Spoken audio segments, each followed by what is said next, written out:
The Sorite's paradox. Picture a single grain of sand. You wouldn't call it a heap. It's just one grain. Now, add another grain. Still not a heap. Add a third, then a fourth, then a fifth. Still not a heap. But if you keep going, slowly, grain by grain, at some point, you'll look down and say, now that's a heap. But where exactly did that happen? At what precise moment did it transform?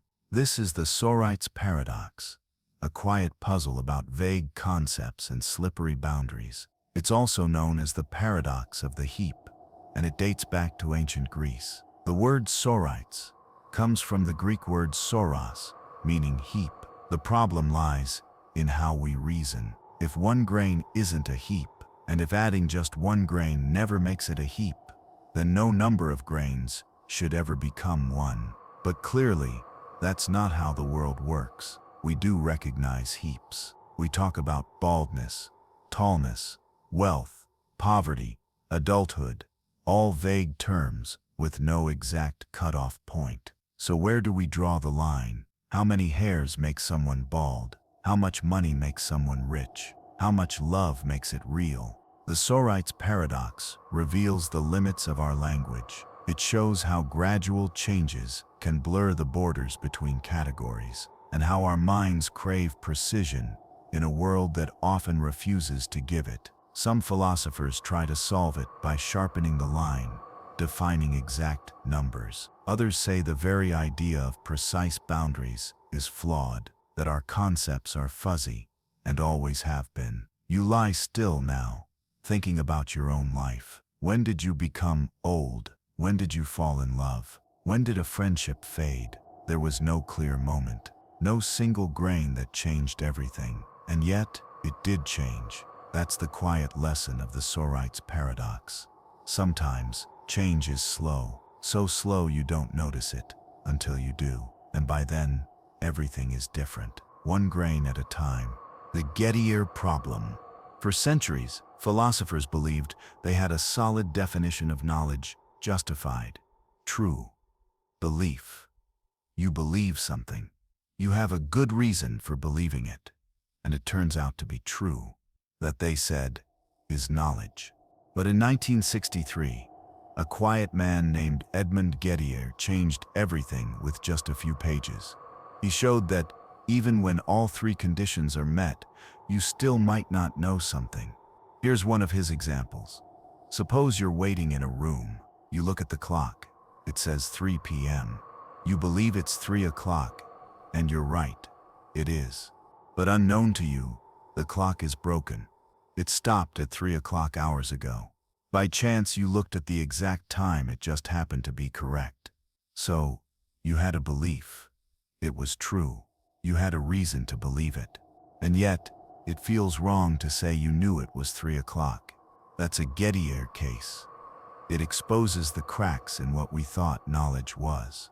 Gettier's challenge opened the door to a flood of philosophical attempts to fix the definition of knowledge. Should we require that knowledge can't come from luck?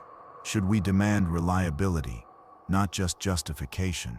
Or maybe knowledge is something more fragile, more complex, something we can't always pin down with rules. The Gettier problem doesn't just challenge theory. It forces us to ask, when do we really know something? In a world full of half-truths, coincidences, and mistaken certainties, how do we navigate what's real? You lie still now, remembering a moment you were sure of something until you weren't. You had the facts. You had the belief. But something felt off.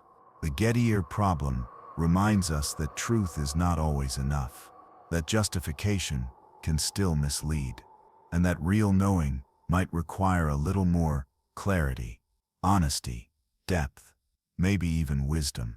So tonight, you drift not toward answers, but toward better questions. Because sometimes, knowing what isn't knowledge is the beginning of something deeper. Frankfurt cases. Can you be morally responsible without alternative choices? You've heard the saying, you could have chosen differently. That's how we often judge people. If someone had the freedom to choose and still chose wrongly, we hold them accountable. But what if they didn't really have a choice? Philosopher Harry Frankfurt challenged a core belief in moral philosophy that moral responsibility requires free will, specifically the ability to do otherwise. His thought experiments, known as Frankfurt cases, ask a surprising question: can someone still be morally responsible even if they couldn't have done anything else? Here's one version. Imagine a man named John. He's about to make a decision, say to tell the truth. Unknown to him, there's a scientist monitoring his brain. If John had started to decide to lie, the scientist would have intervened, subtly altering his brain to force him to tell the truth anyway. But John never chooses to lie. He tells the truth freely, without interference. Now here's the twist. He couldn't have done otherwise. If he had tried, the scientist would have stopped him. But since he never tried, the intervention never happened. So was he free? Was he responsible? Frankfurt says, yes, because John acted on his own reasons, not because he was forced. He still chose from within himself, even if he couldn't have done otherwise. These cases shift our focus. Maybe moral responsibility doesn't hinge on hypothetical options. Maybe it's about why you act, your motives, your reasoning, your ownership of the choice. Some philosophers accept this, others resist. They argue that if no alternatives are possible, then freedom becomes an illusion. But the power of Frankfurt's insight is this: what matters most is not what you could have done, but what you did, and whether it came from you. You lie still now, thinking of a time you acted with conviction. You didn't weigh every alternative. You didn't rehearse every what if. You just knew what felt right. And maybe that was enough. Maybe freedom isn't about infinite paths, but about being true to yourself, even when the path was always going to be just one. The principle of sufficient reason. Why is there something rather than nothing? Why did this happen? Not that. Why this life, this world, this moment? Philosophers throughout history have searched for something steady beneath the chaos. One of the most enduring tools in that search is the principle of sufficient reason. It says this: everything must have a reason, a cause, or an explanation. Nothing happens without something behind it. The idea goes back to Leibniz, a 17th century philosopher who believed the universe is not random. He thought God, being perfectly rational, would create the best of all possible worlds, and that meant every fact must have a reason why it is so, and not otherwise. You spill your drink, you feel pain, you fall in love. All of it must come from something, some explanation, some reason. But not everyone agrees. Some modern physicists and philosophers argue that at the deepest levels of reality, quantum mechanics, for instance, things just happen. Particles flicker in and out of existence. Events seem to occur without cause. No reason, no pattern, just randomness. If that's true, the principle of sufficient reason might not hold everywhere. Maybe the universe is built not on solid logic, but on mystery. Others push back. They say even if the reasons are hidden, they still exist. Our ignorance is not proof of chaos. The principle has also been used in arguments for God, for determinism, for the necessity of explanation itself. But here, in the quiet, it becomes personal. Why are you here? Why this body? Why this time, this planet, this heartbeat? You lie still and feel the ripple of the question echo inside you. It might never have a final answer, but maybe the point isn't to solve it. Maybe it's to feel it, to wonder deeply, to live as if life has meaning, even if the reason stays just out of reach. Because in seeking the reason behind things, we don't just uncover the world, we discover ourselves. Negative utilitarianism. Most people have heard of utilitarianism, the idea that the best action is the one that produces the greatest happiness for the greatest number. It sounds simple, comforting, even. But a quiet branch of this philosophy asks a different question. What if the goal isn't to increase happiness, but to reduce suffering? This is negative utilitarianism, a lesser-known, more somber sibling of classical utilitarian thought. Instead of chasing pleasure, it says the true moral priority is to prevent pain, because while happiness is valuable, suffering is urgent. It cuts deeper, it screams louder, and when someone is suffering, everything else fades away. Negative utilitarians argue that while joy is sweet, pain is pressing. You can survive without joy, but suffering can destroy the will to live.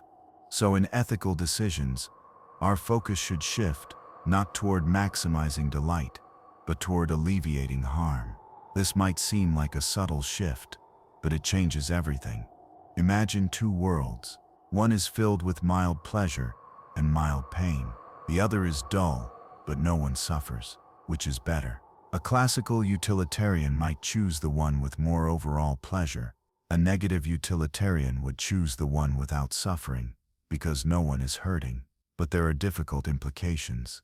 Some critics argue this view can lead to extreme conclusions. If eliminating all suffering is the highest goal, then in theory, eliminating all life could be seen as a solution. No life, no pain. That sounds horrifying, but most negative utilitarians don't go that far. They simply urge us to recalibrate, to take suffering more seriously than we often do, to recognize that pain demands our compassion first, and that before chasing more joy, we must soften the world's sharpest edges. You lie still now, thinking of your own joys and sorrows, the laughs that warmed you, the wounds that shaped you, and in this stillness, maybe the deepest kindness isn't to promise joy, but to promise presence, to sit with pain, to listen to it, and to ease it where you can. Not because it will make everyone happy, but because it might help someone sleep a little better. Zeno's arrow. Picture an arrow. Mid-flight. You pause time, freeze the world. In that frozen instant, the arrow isn't moving, it's suspended, still. Now imagine time as made up of an infinite number of these frozen instants. Each one, a perfect, motionless slice. If the arrow is motionless at every instant, then when does it move? This is Zeno's arrow paradox, a thought experiment from ancient Greece, meant to disturb our intuition about motion, time, and change. Zeno of Elea, a student of Parmenides, crafted paradoxes like this to show that what we perceive as motion might be an illusion, that beneath the flow of things, there may be nothing flowing at all. Because if time is just a collection of indivisible static points, like frames in a film, then how can anything ever move? Between each frame, there's no movement, only stillness. And yet, we see the arrow fly. We feel ourselves moving. We walk, we run, we fall asleep. Philosophers and mathematicians have tried to answer Zeno for centuries. Some say, motion is not what happens at individual moments, but what emerges between them. Like a melody isn't found in a single note, but in the relationship between many. Others invoke calculus and the concept of limits. Even though the arrow is at rest in each instant, its position changes over time. That change, taken as a whole, creates motion. But still, Zeno's arrow haunts us, because it reminds us that time, something we live in constantly, might not behave the way we think. Maybe time isn't made of discrete points. Maybe it isn't made of anything. Maybe it flows like water. Or maybe it doesn't flow at all.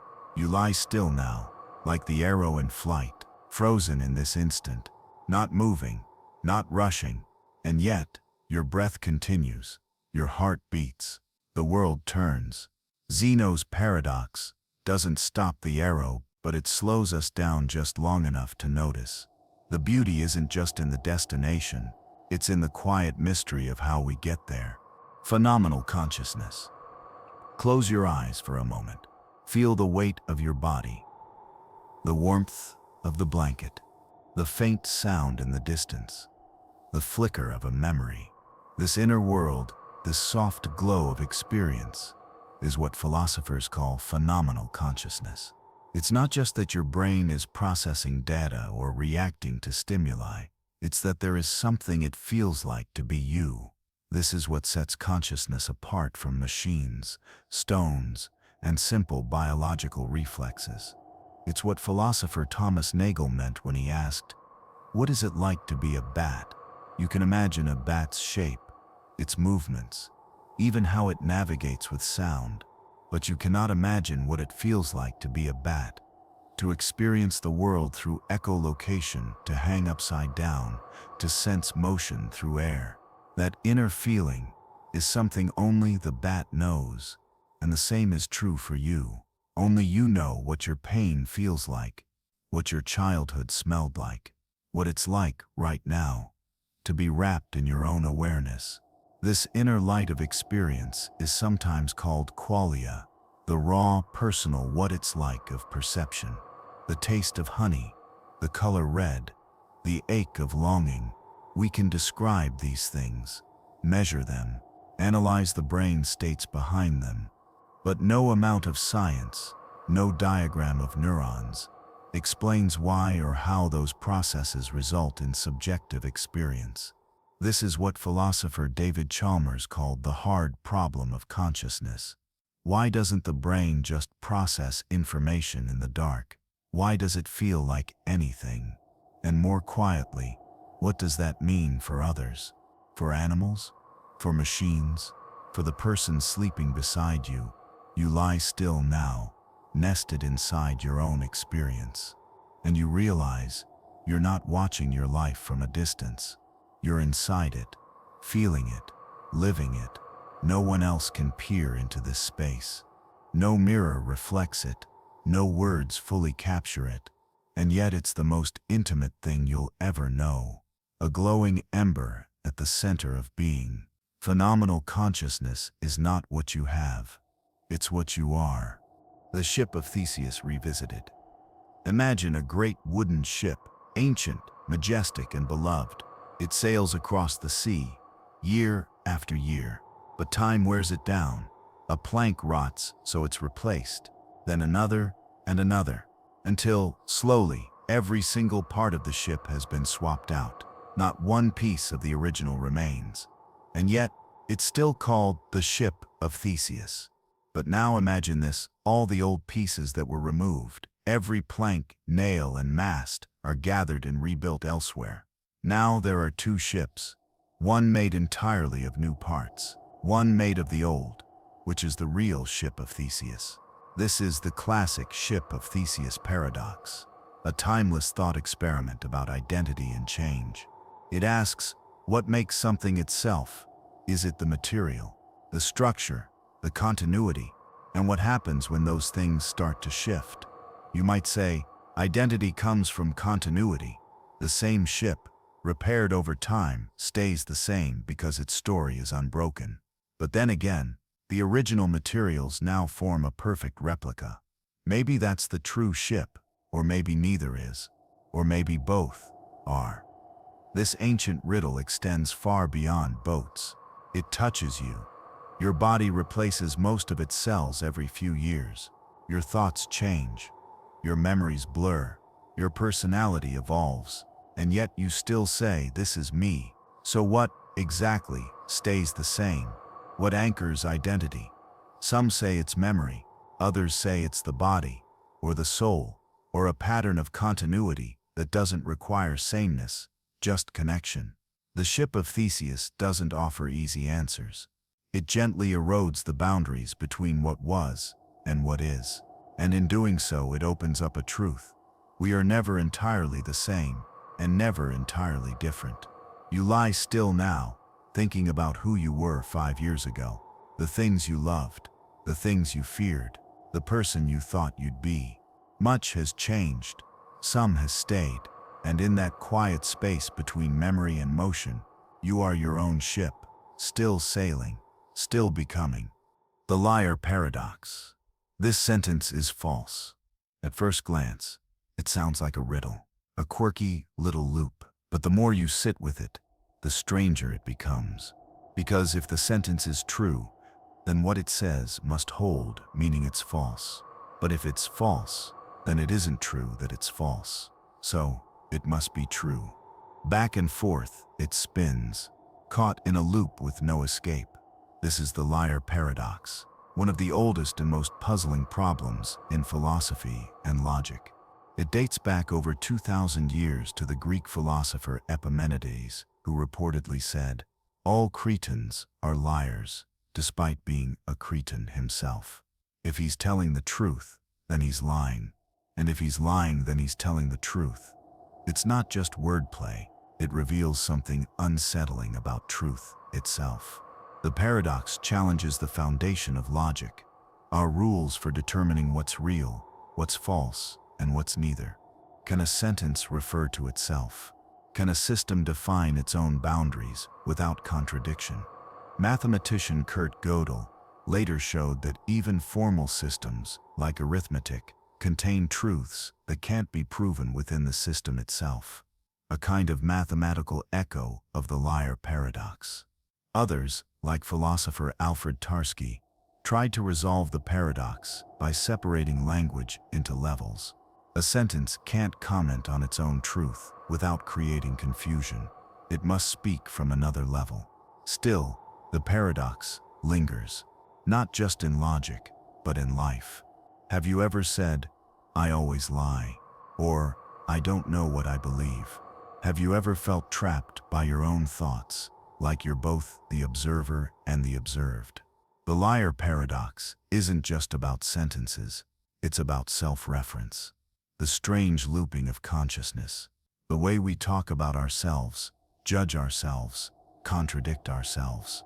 You lie still now, letting the sentence echo. This sentence is false.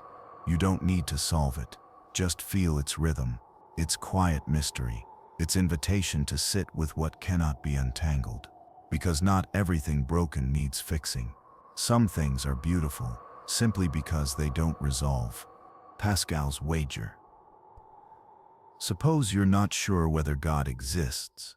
You've read, you've wondered, you've searched your heart, and still you're uncertain. What should you believe? 17th century philosopher Blaise Pascal proposed a simple idea, not a proof, but a wager. He said, "Belief in God is a bet, and in any bet, you weigh the odds and the stakes. So here they are. If you believe in God and God exists, you gain infinite reward, eternal life, salvation, meaning. If you believe and God doesn't exist, perhaps you lose a little time, some pleasure, a few freedoms. If you don't believe and God doesn't exist, nothing happens. You simply cease to be. But if you don't believe and God does exist, you risk infinite loss." So, Pascal asks, which bet is safer? From a mathematical standpoint, even a tiny chance at infinite gain outweighs any finite cost. It's like choosing between $1 and $1,000,000 when the ticket is free. But this wager has critics. Some argue belief isn't a switch you can flip. You can't just decide to believe. Your heart knows what it knows. Others say, which God? The Christian God? The Muslim God? A hidden God who punishes belief? And still others ask, should belief be rooted in fear of loss or in truth, love, and conviction? Yet Pascal wasn't trying to scare people into faith. He was speaking to those caught between doubt and desire. Those who don't know, but want to live as if life has meaning, as if goodness matters, as if the light is real, even if they can't yet see it. You lie still now, not asked to answer, but to wonder. Have you made your wager already? Not with words, but with how you live.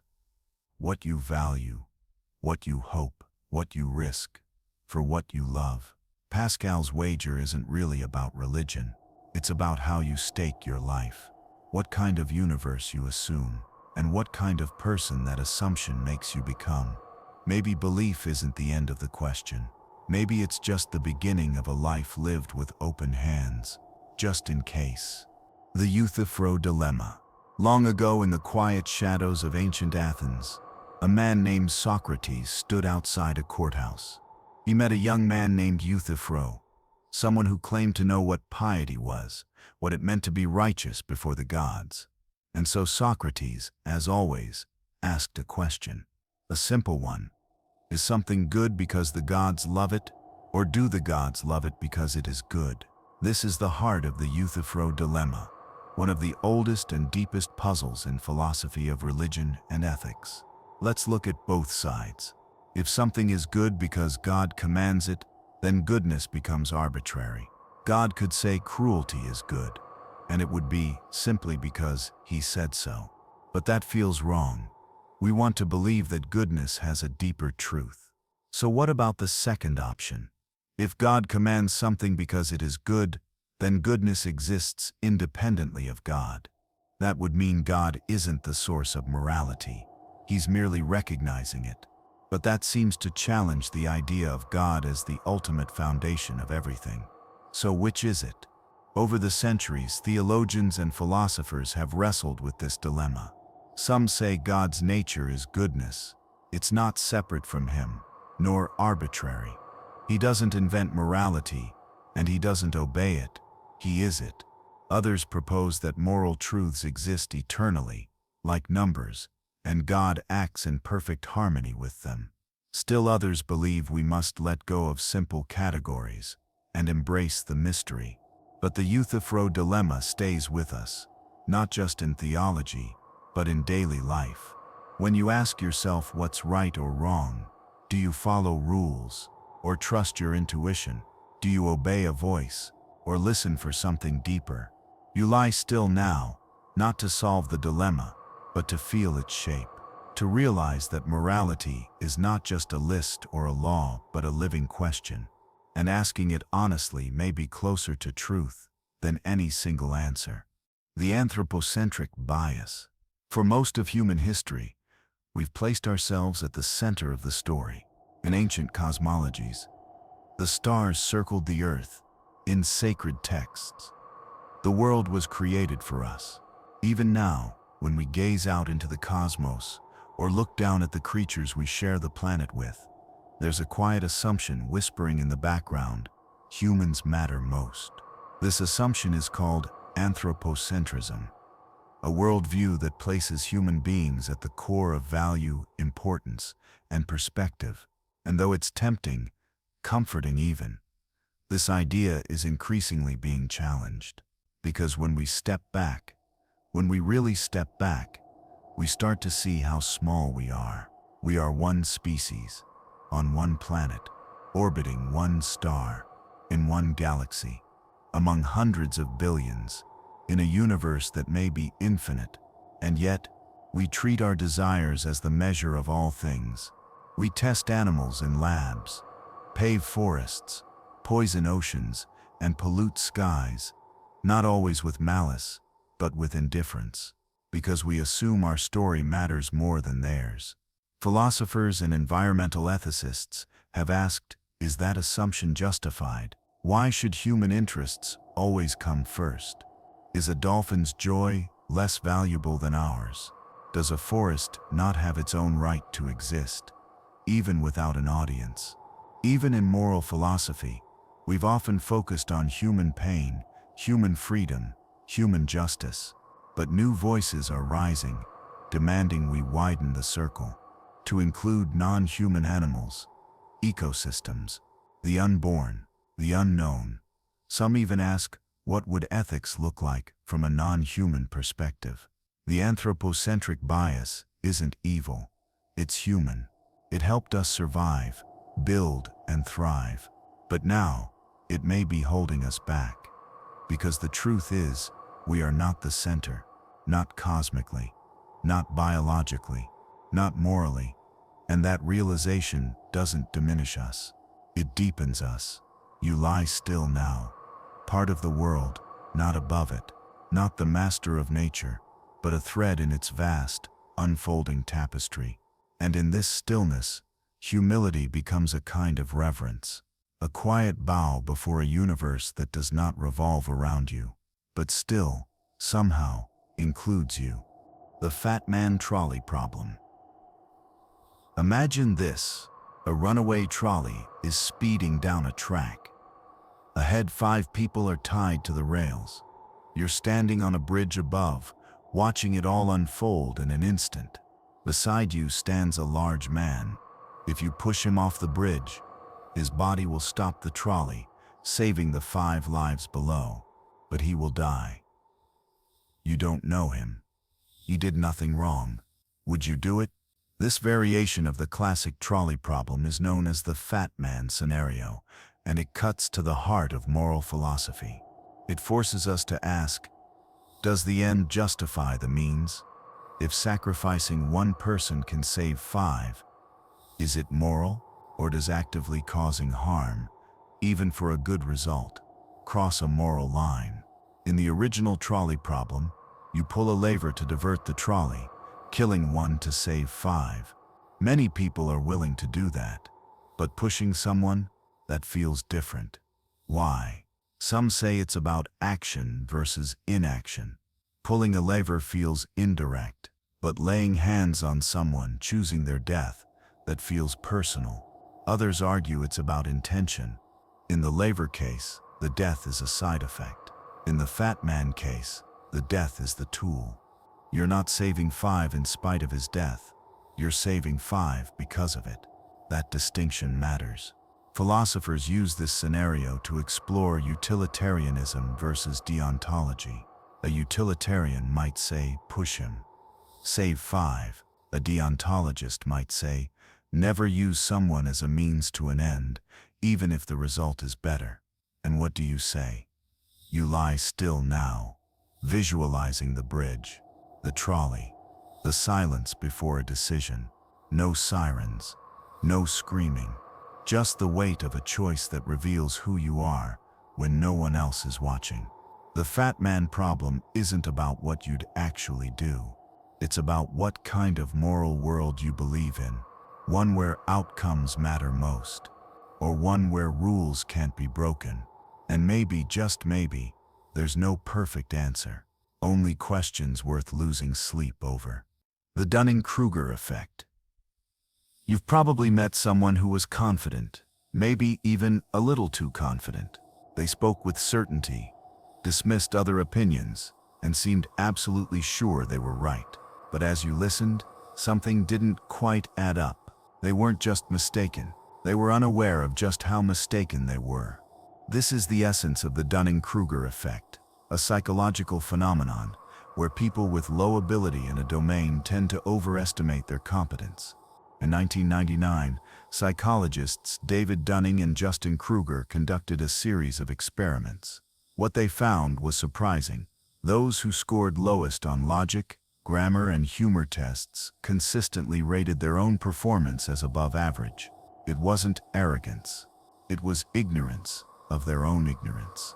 To recognize your own flaws, you need a certain level of skill or awareness. But when you don't have that baseline, you also don't have the tools to know what you're missing. It creates a strange and often frustrating paradox.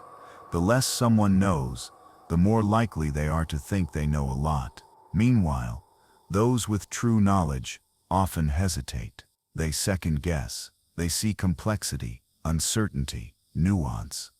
So they underestimate themselves. This creates a world where the loudest voices aren't always the wisest, where confidence and competence don't always walk hand in hand, and where humility is not a sign of weakness, but of understanding. But the Dunning-Kruger effect isn't just about other people. It lives in all of us. There are times we've spoken too soon, acted without enough knowledge, dismissed something we didn't yet understand, and in those moments we didn't know that we didn't know. You lie still now, thinking of the vastness of what you don't know, and rather than feeling small, you feel something else, openness. Because wisdom begins not with certainty, but with the quiet willingness to say, I might be wrong. The Dunning-Kruger effect doesn't mean you should never trust yourself. It means you should remain curious, check your assumptions, and listen carefully, especially when you feel the most sure. Because the first step toward true understanding is knowing just how much there is to understand. The experience machine. Imagine this. A machine that can give you any experience you want. Absolute joy, fame, love, success. You'd feel it all vividly, completely, as if it were real, but it wouldn't be. Your body would lie in a tank, electrodes wired to your brain. You'd be fed a perfect illusion, forever. And here's the question, would you plug in? This thought experiment comes from philosopher Robert Nozick, who introduced the experience machine to challenge a central idea in ethics, hedonism. Hedonism says the best life is the one with the most pleasure. So if pleasure is all that matters, why wouldn't we plug in? Why wouldn't we trade reality for bliss? But most people hesitate. Why? Nozick believed it's because we value more than just experience. We want to do things, not just feel like we've done them. We want our lives to be rooted in truth, not simulation. We want to be a certain kind of person, not just experience being one. Even if no one ever knew, even if it didn't always feel good. Something in us longs for authenticity, to engage with the real world, to wrestle with its difficulty, to grow, because life isn't just about comfort, it's about connection, struggle, meaning, and those things can't be manufactured, or can they? Some thinkers argue, if you can't tell the difference, if the illusion is perfect, why does it matter? If happiness feels real, maybe it is real. And in an age of virtual realities, curated identities, and digital dreams, the question feels more pressing than ever. You lie still now, imagining the hum of the machine, a life of endless pleasure, no pain, no fear, no failure.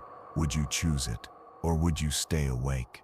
Choose the rawness of uncertainty, the sting of heartbreak, the ache of growth, because even if it's harder, it's yours. The experience machine doesn't have a right answer, but it reveals what you truly value, not just what feels good, but what feels real. The problem of induction. Every day, the sun rises. You turn the tap and expect water.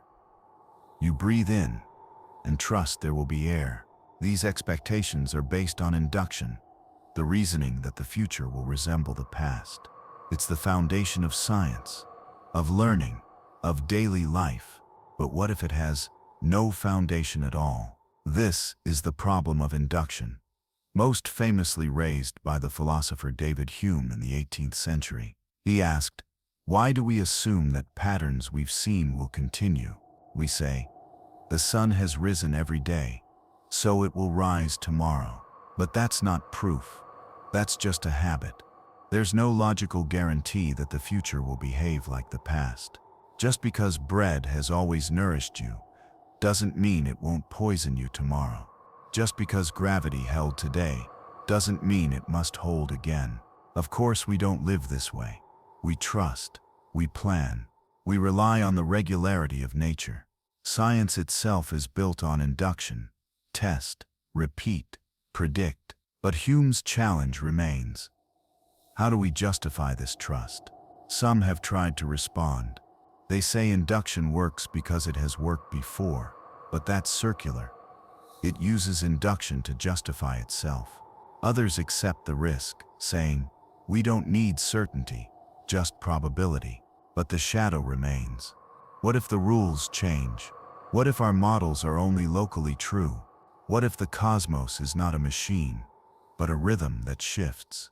You lie still now, watching the silence between breaths, and you realize how much of your life runs on faith, not in the religious sense, but in the quiet assumption that the ground beneath you will not vanish, that the laws of nature will keep their word, that the world tomorrow will still be the world. The problem of induction doesn't ask you to panic. It asks you to wonder, to loosen your grip, to remember that even the most solid truths are often expectations in disguise. And in that realization, there is humility, a softness, a willingness to meet the unknown not with fear, but with open eyes. Solipsism. What if nothing exists except you? Not just the room, the objects, the voices you hear, but the people you love, the world outside, even this very moment. What if it's all a projection, a dream in your own mind. This unsettling possibility is known as solipsism, the philosophical idea that only your own consciousness is certain to exist. Everything else, this conversation, the sky, your memories, could be illusions, shadows, echoes in your mind. You cannot step outside your own awareness. You only know the world through your senses, your thoughts, your perspective, and those things can deceive. When you dream, the world feels real. You touch, hear, fear, believe. But then you wake up. What if waking life is just another layer, one you've never escaped? Philosopher René Descartes asked a similar question. He doubted everything, the world, the body, even mathematics. But one truth remained. Cogito, ergo sum. I think, therefore I am. The self was undeniable, but everything else? Suspect. That's the heart of solipsism.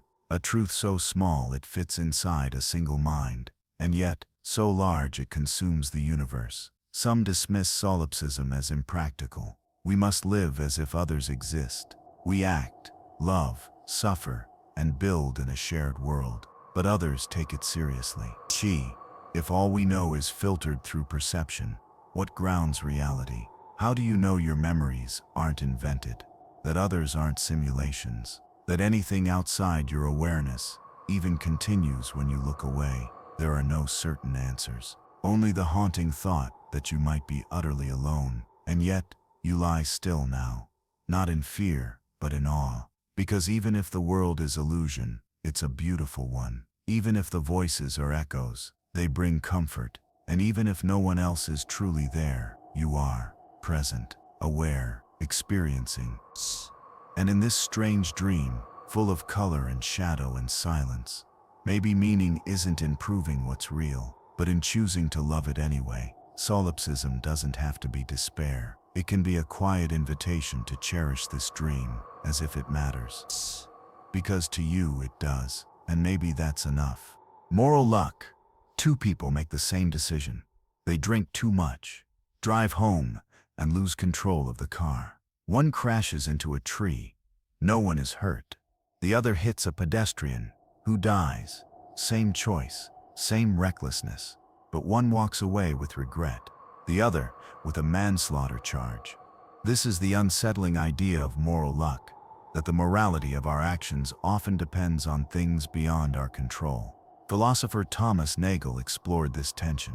He asked, how can we be judged, praised, or blamed for things affected by chance?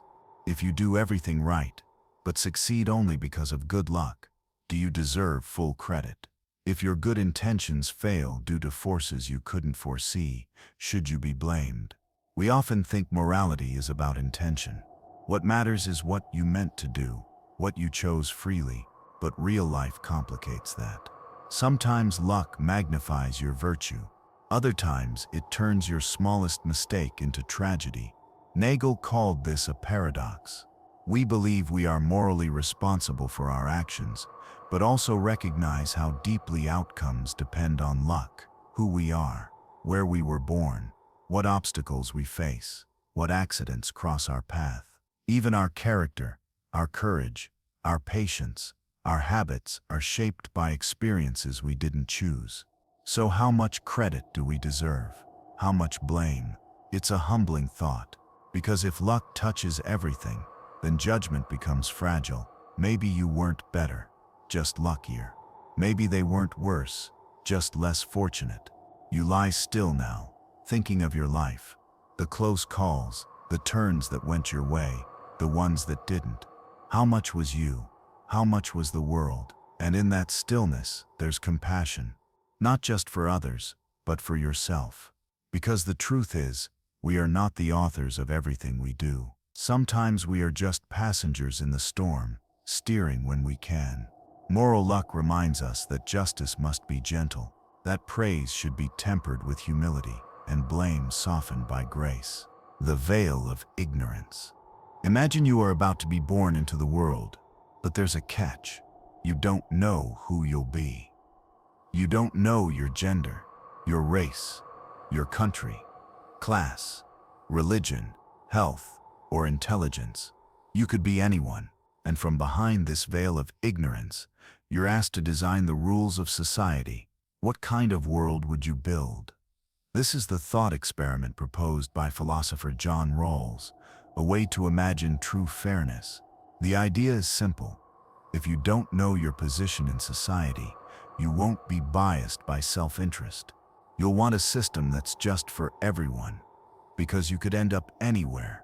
You wouldn't risk building a world where the poor suffer, because you might be poor. You wouldn't ignore disability, because you might be born without sight or speech. You'd protect freedoms, education, health, and opportunity, not just for some, but for all. Rawls believed this is how we uncover true justice, not by asking what works best for the strong, or the lucky, or the majority, but by asking what we'd want if we didn't know who we were. It challenges the status quo. It asks the powerful to imagine life without power. And it reminds us that much of what we have, our strengths, our safety, our chance at success, is not earned, but given. Still, critics ask, is it possible to truly forget our identities? Can we ever design society without bias? And what about those who reject equality? Would they use the veil or ignore it? These are fair questions, but Rawls wasn't demanding perfection. He was offering a mirror, a way to test the systems we live under, to ask, would I accept this world if I didn't know I'd be me? You lie still now, letting that question settle in your chest. Would I build this? Would I choose this? The veil of ignorance is not a blueprint, it's a compass. It doesn't tell us exactly where to go, but it tells us when we're heading in the right direction, toward fairness, toward dignity, toward a world you'd be willing to enter, even blind. The paradox of choice. Freedom feels like a gift. To choose what you eat, where you live, who you love. This is what it means to be alive. And for much of modern life, more choice has meant more freedom. But what if that freedom comes with a cost? What if more choice doesn't always make us happier? This is the heart of the paradox of choice, explored by psychologist Barry Schwartz. He noticed something strange. The more options people had, the more overwhelmed they became. A grocery aisle with 50 kinds of cereal doesn't always empower you. It can exhaust you. Instead of feeling free, you feel anxious. Instead of delight, you feel doubt. You second guess, did I pick the right one? You wonder what you missed. And even after choosing, you may feel regret. Because the more options there are, the more room for imagined perfection, and the more likely your actual choice feels disappointing. This isn't just about cereal. It's about careers, relationships, identities, and paths. When everything is possible, it's easy to fear you're missing the best life. And so freedom becomes pressure. Choice becomes a burden. Schwartz called this choice overload. And while it doesn't affect everyone equally, it quietly shapes how we move through the world. Too much choice can lead to paralysis, to fear of commitment, to always keeping one foot out the door, just in case something better appears. But here's the twist. Sometimes, less choice brings more peace. When we embrace limits, when we commit, even when uncertain, when we stop chasing perfect and accept what's good enough. You lie still now, floating in the gentle space between decision and surrender. The paradox of choice isn't about avoiding freedom. It's about recognizing that abundance can overwhelm, that sometimes clarity comes not from expanding options, but from narrowing focus, that happiness may not come from finding the best, but from loving what you choose and resting in it. The problem of evil. If God is all-powerful and all-loving, then why is there suffering? Why war? Why disease? Why pain, betrayal, hunger, death? This is the ancient and unsettling question known as the problem of evil. Philosophers and theologians have wrestled with it for centuries. If God can stop evil, but doesn't, is he truly good? If he wants to stop it, but can't, is he truly powerful? And if he neither wants to nor can, then is he God at all? This challenge isn't just intellectual. It's personal. It lives in the hospital room, in the battlefield, in the quiet sobs of a child who doesn't understand why the world hurts. Some offer answers. They say evil is the price of free will, that without the ability to choose, love would be meaningless. But free will explains human cruelty, not natural disasters. Others say suffering builds soul, that through pain we learn courage, compassion, growth. But couldn't a loving God teach us without breaking us? Some say it's all part of a larger plan, a mystery beyond our comprehension, that one day all will be revealed and justice will be done. And others simply let the question stand, not as an accusation, but as a cry of the heart, an expression of grief, of longing, of the human need to make sense of a world where the innocent bleed and the wicked prosper. You lie still now, breathing with the weight of this question, and in the silence, perhaps you feel something deeper than an answer, a presence, a sorrow that kneels beside you, rather than standing above. Because maybe the divine is not found in explanations, but in the quiet company of a God who suffers with us. The problem of evil does not resolve. It remains, like a knot in the soul. But maybe its purpose is not to be solved, but to keep our hearts awake, to keep compassion burning, to make sure we never look away. The simulation hypothesis. What if none of this is real? The stars above, the ground beneath you, even the thoughts in your mind. What if they're all part of a vast, intricate simulation? A computer-generated reality so convincing you never knew you were inside it. This is the simulation hypothesis, popularized by philosopher Nick Bostrom. It suggests that a technologically advanced civilization might create realistic simulations of conscious beings, just like us. And if they could create one, why not millions, billions? If simulated minds vastly outnumber biological ones, then statistically, the odds suggest we're probably one of them. It sounds like science fiction, but the reasoning is serious. Consider video games today. Once, they were pixels and beeps. Now, they render entire worlds, mountains, oceans, faces, voices, with growing realism. Fast forward 1,000 years, 1,000,000. What will simulations look like then? If it's possible to simulate reality down to the atom and consciousness down to the neuron, then what makes our world different from theirs? How would you even know? That's the unsettling part. A simulated world could mimic physics, time, memory, even evolution. The simulation could be ancient or 5 minutes old, with your entire past programmed in. Some scientists take this seriously.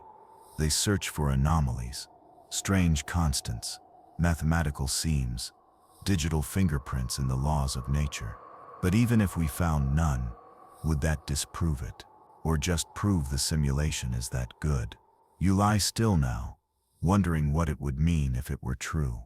If your life was code, if your choices were part of someone else's experiment. But then, you feel your breath.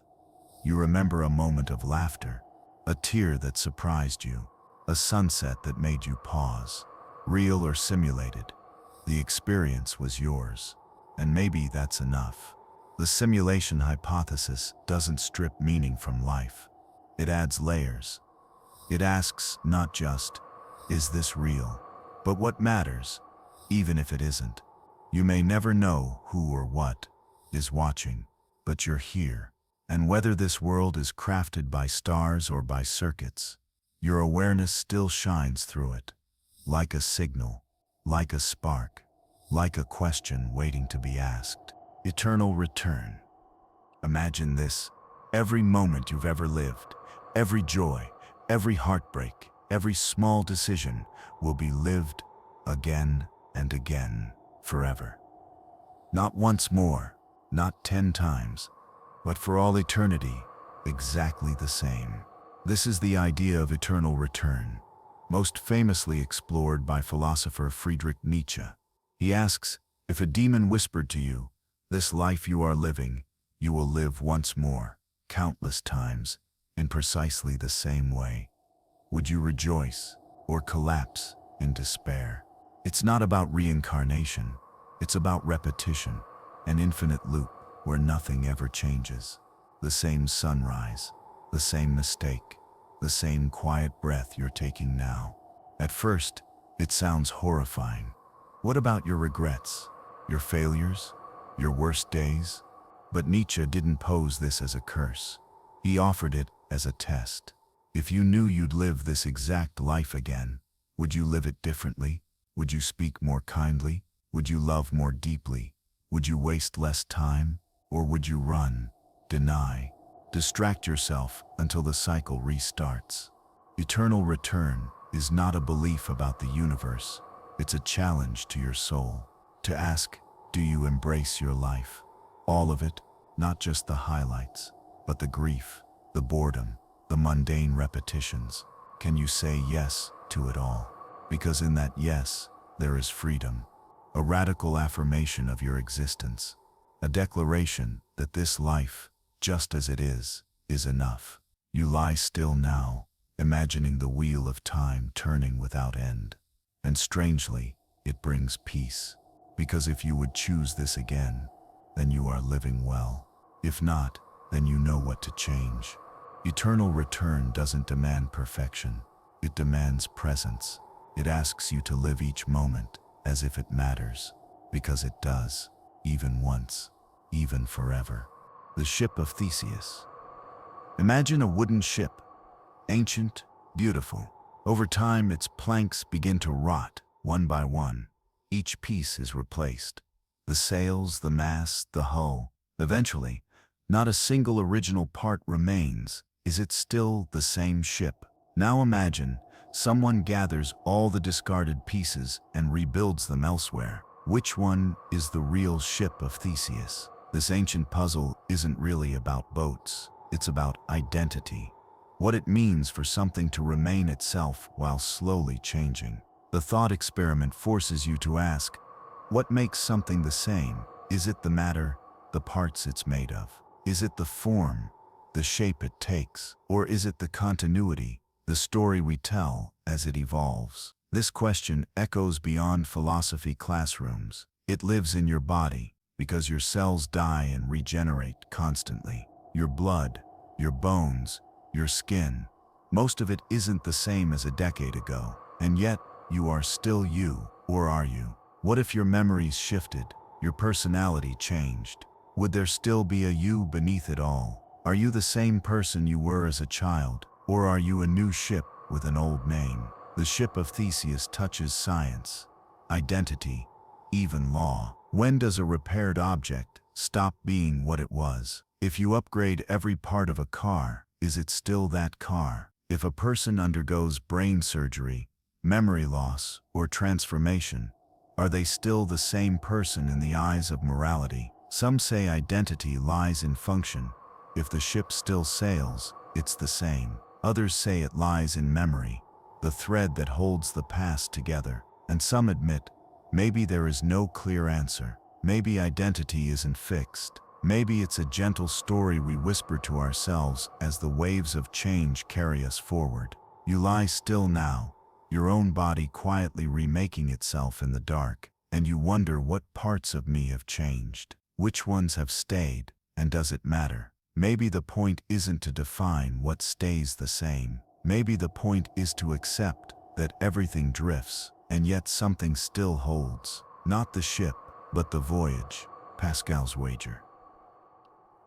Imagine you're faced with the ultimate question.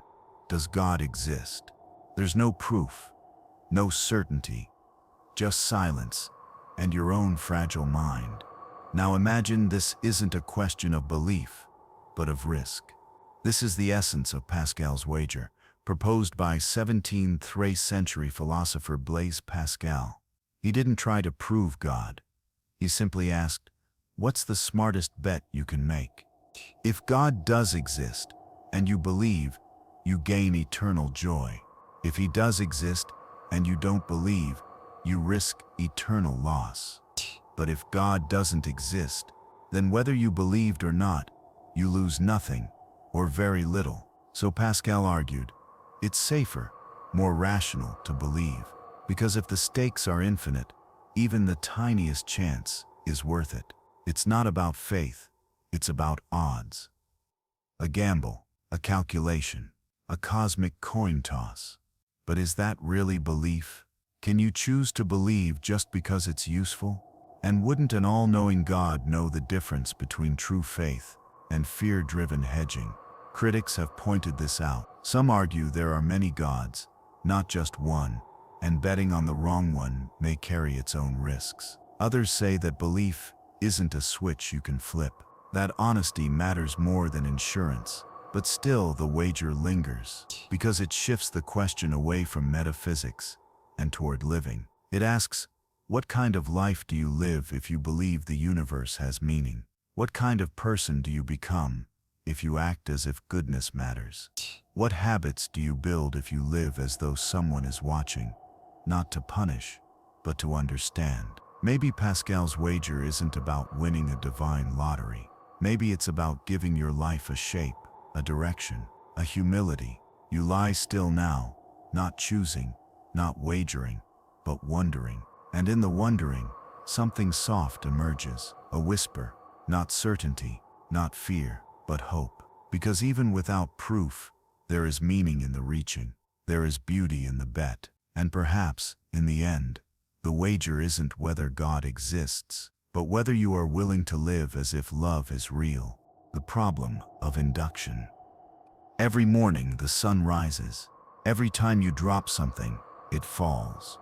Water boils, fire burns, patterns repeat, and from these repetitions we build our lives. We plan, we expect, we trust. But how do we know the future will behave like the past? That's the unsettling question posed by Scottish philosopher David Hume in what's known as the problem of induction. Inductive reasoning is everywhere. We say, the sun has always risen, so it will rise tomorrow. But that's not certainty. It's a habit. There's no logical proof that just because something has happened repeatedly, it must happen again. What if tomorrow is different? What justifies that leap? Hume argued, nothing, at least not logically. We assume the universe has rules because it seems to, but our minds may just be trained to see order even where there's none. We've seen the pattern, so we expect it. But expecting is not knowing. This challenges the very core of science, which is built on observation, repetition, and prediction. We perform experiments again and again, hoping to uncover truth. But underneath it all, we rely on the unspoken assumption that nature is uniform, that the laws of physics won't randomly change, that gravity won't suddenly stop. But how do we prove that? We can't without using induction to justify induction. It's a circle, a quiet, invisible leap of faith. Some philosophers accept this uncertainty, embracing probabilistic thinking, the idea that we don't need perfect certainty, just high confidence.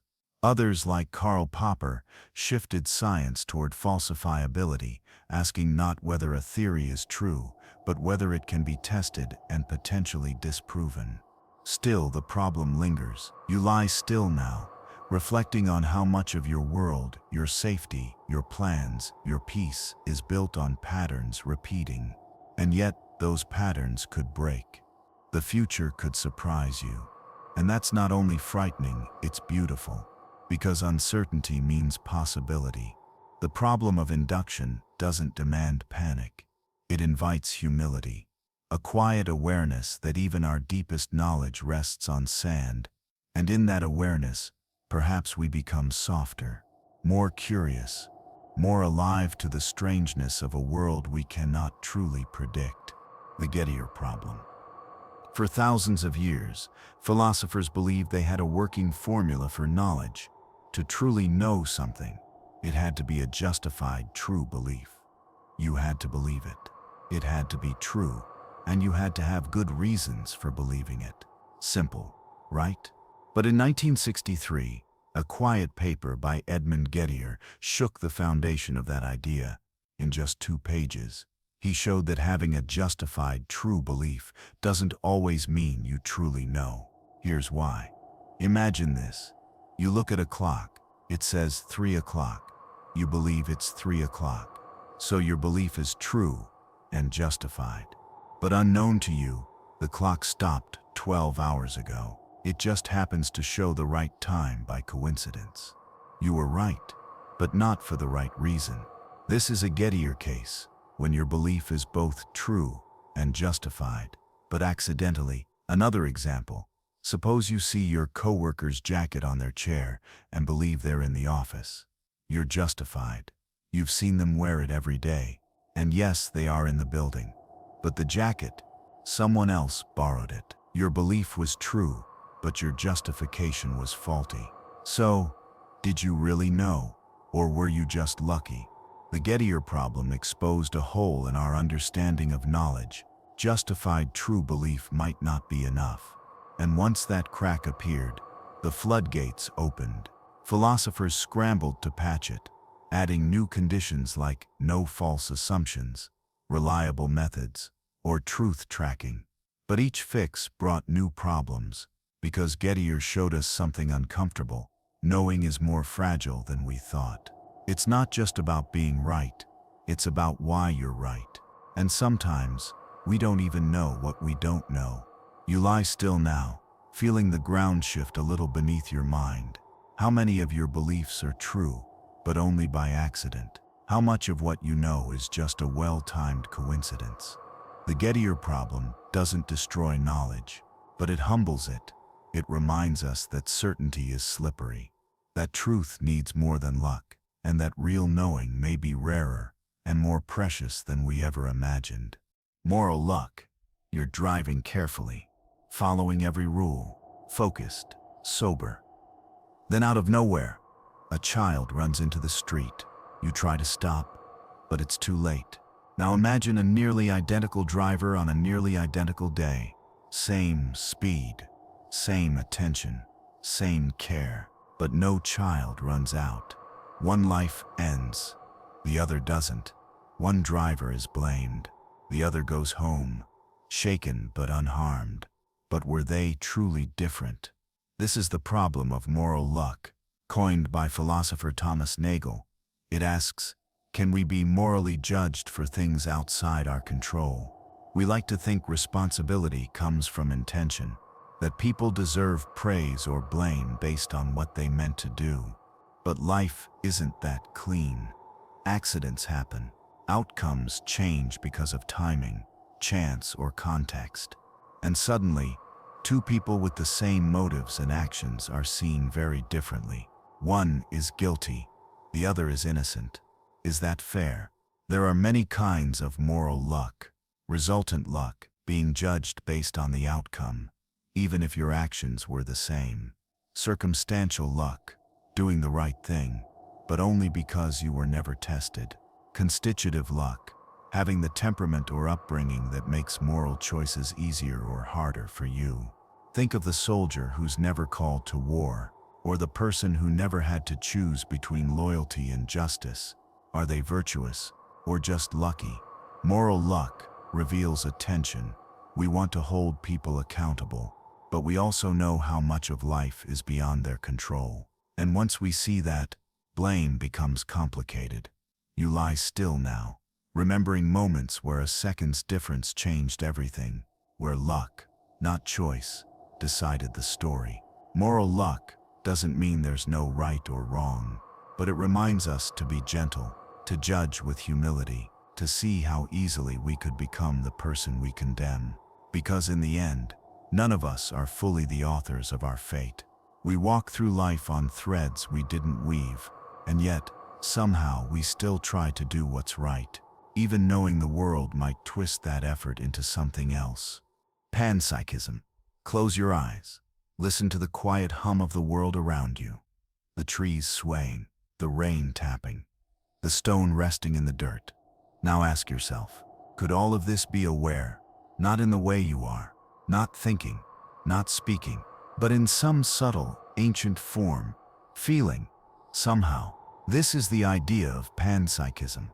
It suggests that consciousness is not rare, not limited to humans or animals, but a fundamental feature of all matter. That in every atom, every grain of sand, every distant star, there is a faint glow of experience. Not intelligence, not thoughts, but something it is like to be that thing. Philosophers have long struggled to explain how consciousness arises from matter. How do neurons, flesh, and electricity create the color red, the taste of honey, the ache of loss? These are qualia, subjective experiences, and they don't reduce easily to physics.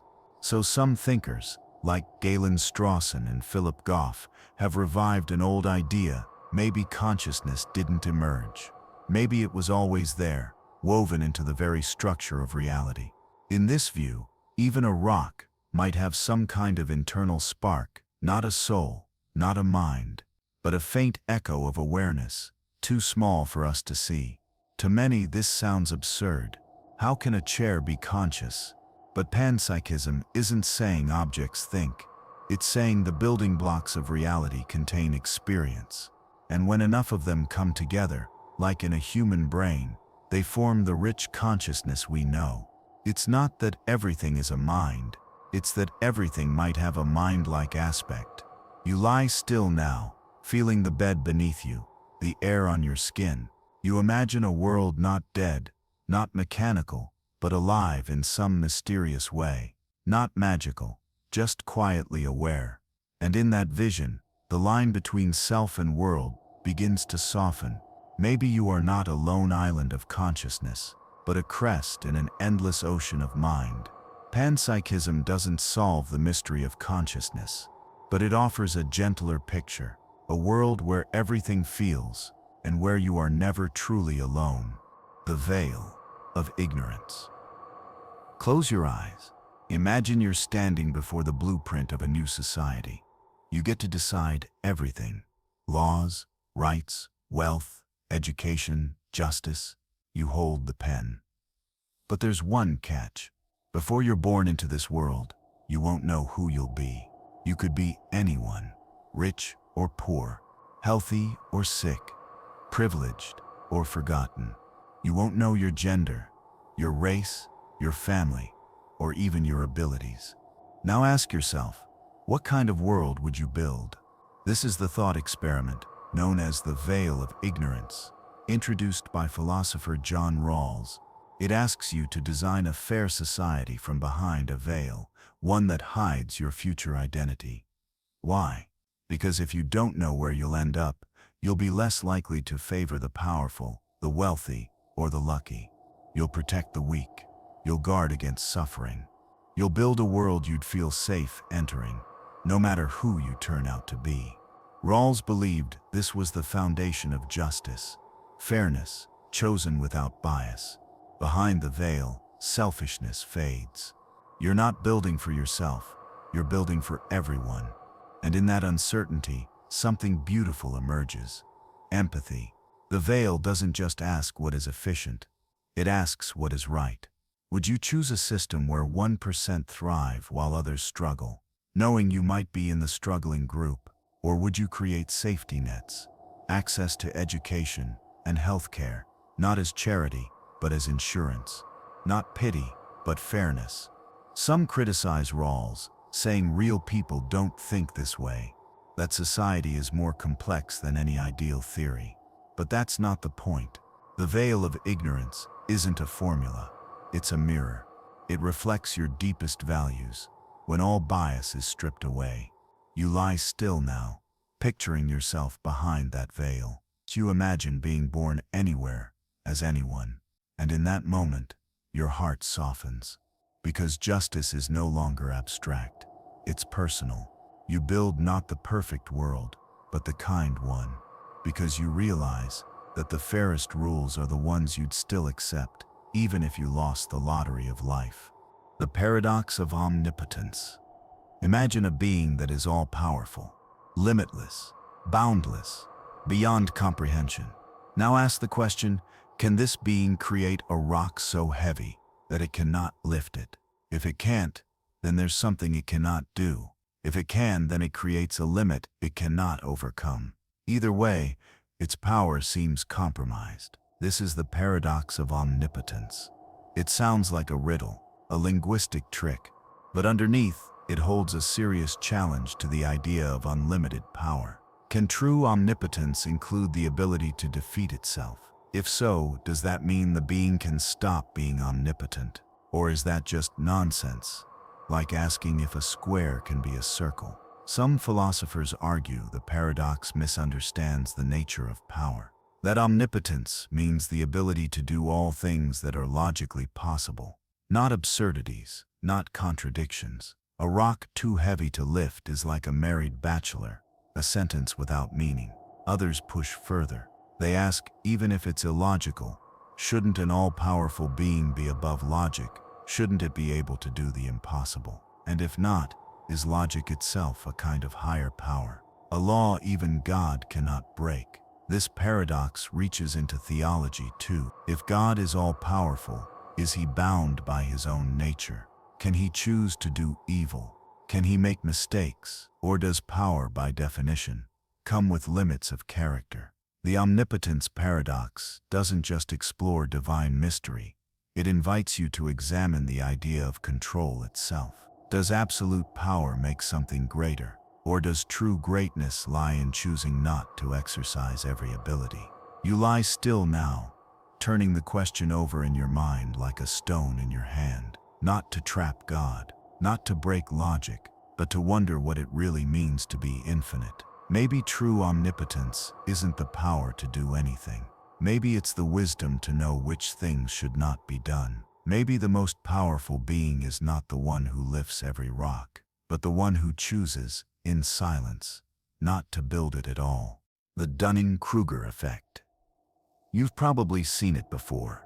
The loudest voice in the room, the overconfident expert who isn't quite right. The beginner who thinks they know it all, while the true masters speak with caution. Why does this happen? Why do those who know the least often feel the most certain? This is the strange insight behind the Dunning-Kruger effect, named after psychologists David Dunning and Justin Kruger. In a 1999 study, they discovered a curious pattern. People who performed poorly on tests of logic, grammar, and humor consistently overestimated their own abilities. Why? Because in order to recognize a skill, you need some degree of it. But if you lack the skill entirely, you also lack the ability to notice your own mistakes. It's a double blindness. You don't know, and you don't know, and you don't know. Meanwhile, the more skilled you become, the more aware you are of how much you still don't understand. So confidence doesn't rise in a straight line. It starts high when you know very little, then dips hard as you learn more, and slowly rises again with deep mastery. This pattern is sometimes called the Mount Stupid curve, a sharp peak of beginner confidence, followed by the valley of humility.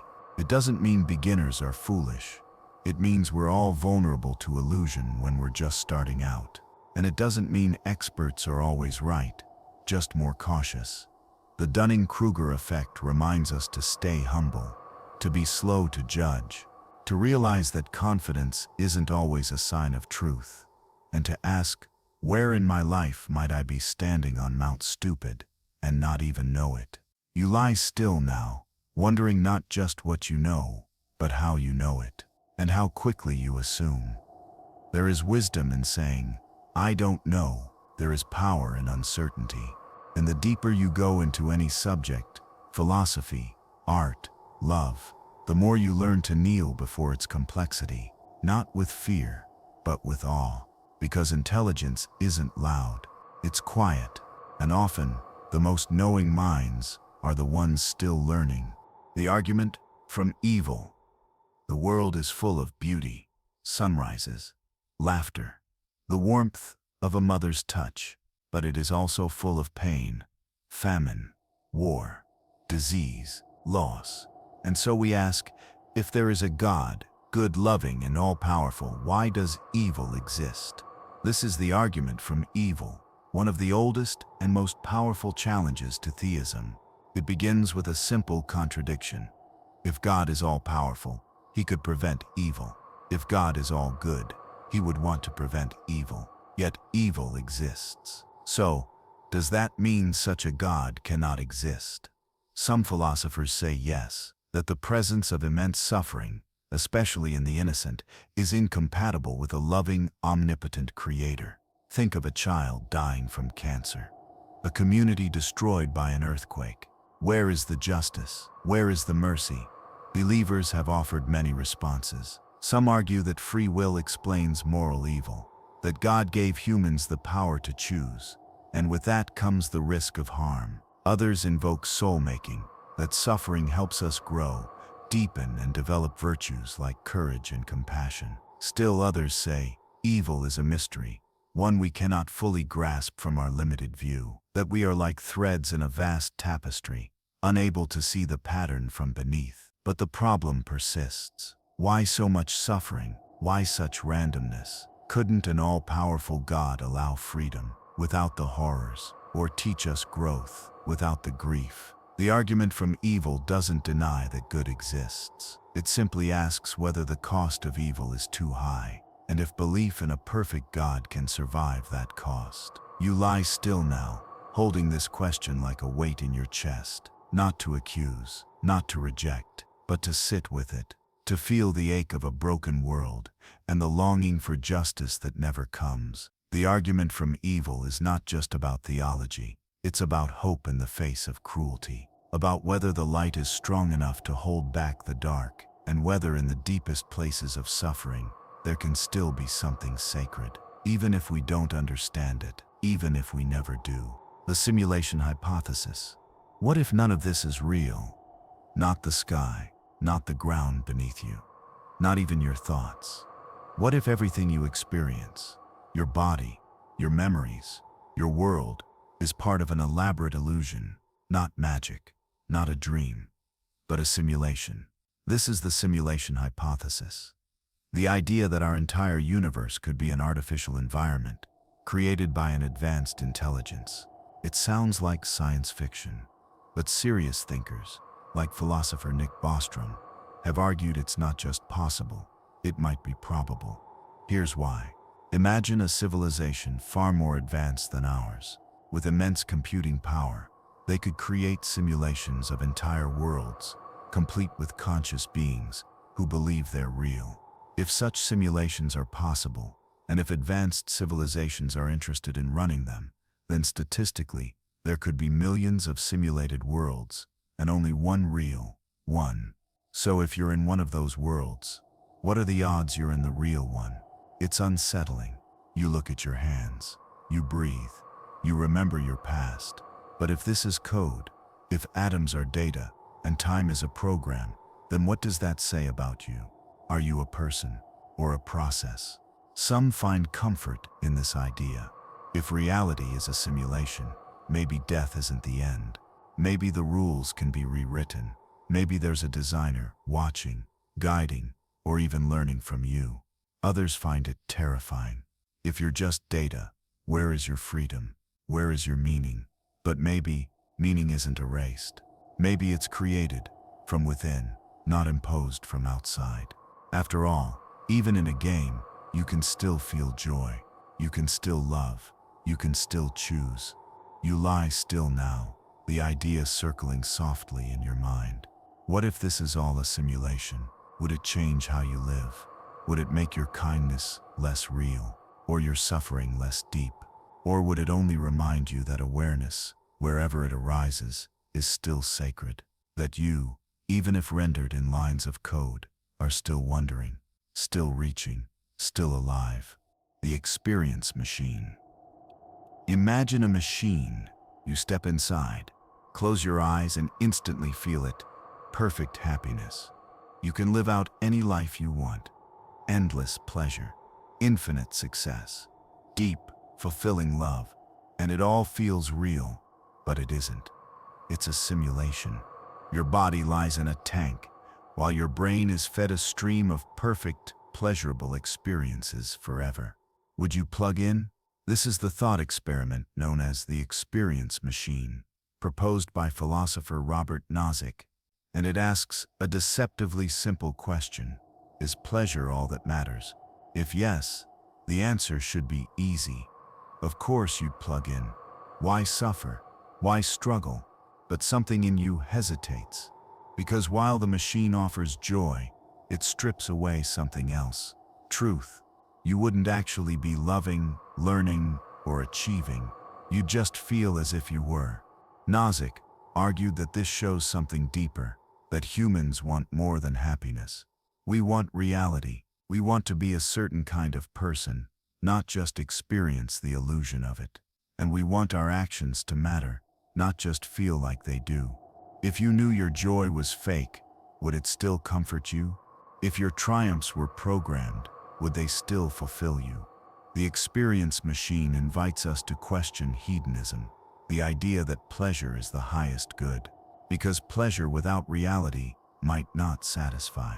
But then again, if you never knew the truth, if the illusion was flawless, would it even matter? Maybe the line between real and felt is thinner than we think. Maybe reality is just another experience machine, one we didn't choose. Or maybe, deep down, you long not just to feel joy, but to earn it. You lie still now, imagining your hand on the machine's switch. You could escape pain, escape failure, escape the hard, sharp edges of the real world. But would you still be you, or just a ghost in a perfect dream? The machine hums quietly in your thoughts, waiting, and you ask yourself, not with fear, but with wonder, is it better to feel good, or to be good? And what would you give up to never hurt again? Nietzsche's eternal return. Imagine this: a demon visits you in the quiet of night and whispers a question. What if you had to live this exact life again and again, every moment? Every joy, every sorrow, every mistake, every triumph, over and over, forever. Would you fall to your knees in despair, or would you rise, smile and say, yes, I would live it all again? This is the haunting idea of eternal return, a thought experiment from the philosopher Friedrich Nietzsche. He didn't claim it was literally true. He didn't ask you to believe in time loops or cosmic cycles. He asked you to imagine it as a test, a mirror held up to your life. Because if you couldn't bear to live your life again, exactly as it is, what does that say about how you're living it now? Eternal return forces you to confront the weight of your choices. To ask, are you living in a way you'd willingly repeat, or are you drifting, hoping the hard parts will be erased? Nietzsche believed the ultimate affirmation of life was to embrace it all, not just the good, but the pain, the chaos, the absurdity. To say yes to life, as it is, without asking it to be different. That, he said, is the mark of strength. Not in chasing comfort, but in finding beauty, even in the storm. But this isn't a moral command. It's a challenge, a whisper in the night, a dare to live deliberately. You lie still now, retracing the steps of your own life. Could you face it again? Would you welcome it, moment by moment? Not because it was perfect, but because it was yours. Because you chose. Because you felt. Eternal return doesn't demand perfection. It invites presence. It asks you to shape your days like works of art, knowing they may echo through eternity. So when you rise tomorrow, perhaps you'll ask, if this were the first time or the 1,000th, would I still choose it? And if not, what will I change before the circle comes again? The mind-body problem, you think. You feel, you dream, remember. Imagine you have a mind, but where is it? Is it the brain, the firing of neurons, a product of chemicals in cells? Or is it something else, something not made of matter, but of awareness, intangible, invisible, yet more you than anything else? This is the mind-body problem, a puzzle that has haunted philosophers for centuries. At its heart is a simple question: What is the relationship between the mind and the body? How can something physical, a lump of gray tissue in your skull, produce something so non-physical like love, fear, or the idea of infinity? René Descartes, the father of modern philosophy, believed the mind and body were two distinct substances. The body was material. The mind, what he called the soul, was immaterial. They interacted, somehow, but were fundamentally different. This view is called dualism, but dualism raises hard questions. How do two different kinds of stuff, mind and matter, interact? Where is the bridge? Later thinkers moved toward physicalism, the belief that everything, including the mind, is physical, that thoughts are brain states, that consciousness is just the brain doing what brains do. But that leads to another mystery. If the mind is only the brain, why does it feel like something? Why is there a rich, inner world, colors, emotions, pain? This is often called the hard problem of consciousness. Why and how subjective experience arises from objective matter. You lie still now, breathing gently, listening to the space inside your own awareness. Who is the you behind the thoughts? Are you your body, your brain, or something deeper, watching the body and brain from within?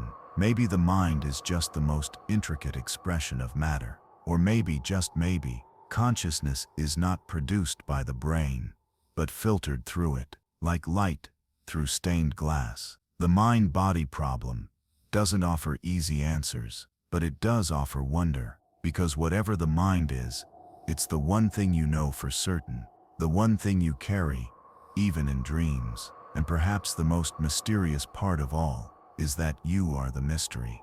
The thought problem. You observe the world. Rain falls. Wolves hunt in packs. People lie, help, steal, and love. These are facts, things that are. But now you ask, what should we do? How should we live? Should we help the poor? Should we protect the weak?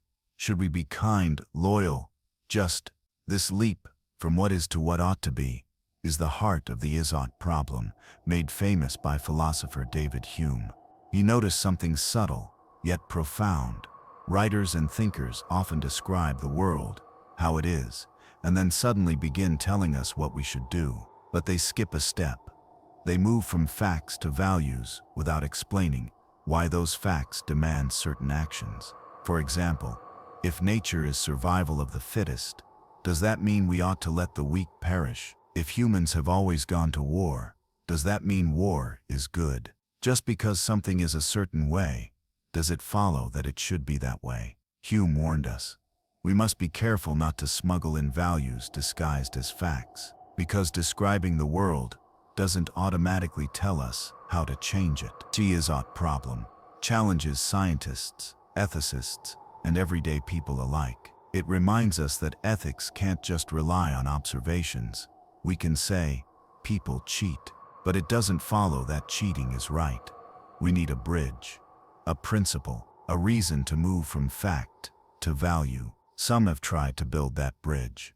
Utilitarians say, maximize happiness. Kantians say, act according to universal duty. Religious ethics say, follow divine command. Each one tries to answer why should we do what we do. You lie still now, staring up into the ceiling of your thoughts. You think about all the times you said, that's just how it is, and all the times you felt something wasn't right, even if it was common. The thought problem doesn't paralyze you, it awakens you. It teaches you to ask why, again and again, because morality isn't just in the world, it's in us. And to build a better world, we must first ask what ought to be and why. The problem of personal identity. You wake up, you stretch, you remember who you are, your name, your story, your place in the world. But pause, look deeper. What makes you you? Is it your body, your memories, your thoughts?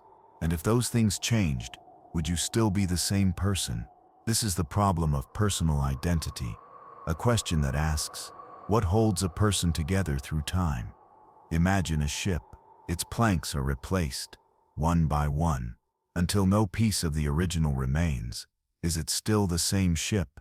Now apply that to yourself. Your cells regenerate. Your thoughts evolve. You aren't the same as you were 5 years ago, physically or mentally. So what, exactly, persists? Philosopher John Locke argued that memory is the key. You are the same person if you remember being that person. If you recall your childhood, your dreams, your pain. But memory can fail. You forget things. Trauma can erase whole pieces of your past. Does that make you someone else? Others suggest it's about psychological continuity, a chain of connected experiences, even if you can't recall each one. Still others point to the body, or the soul, or even the brain's pattern as the true seat of identity.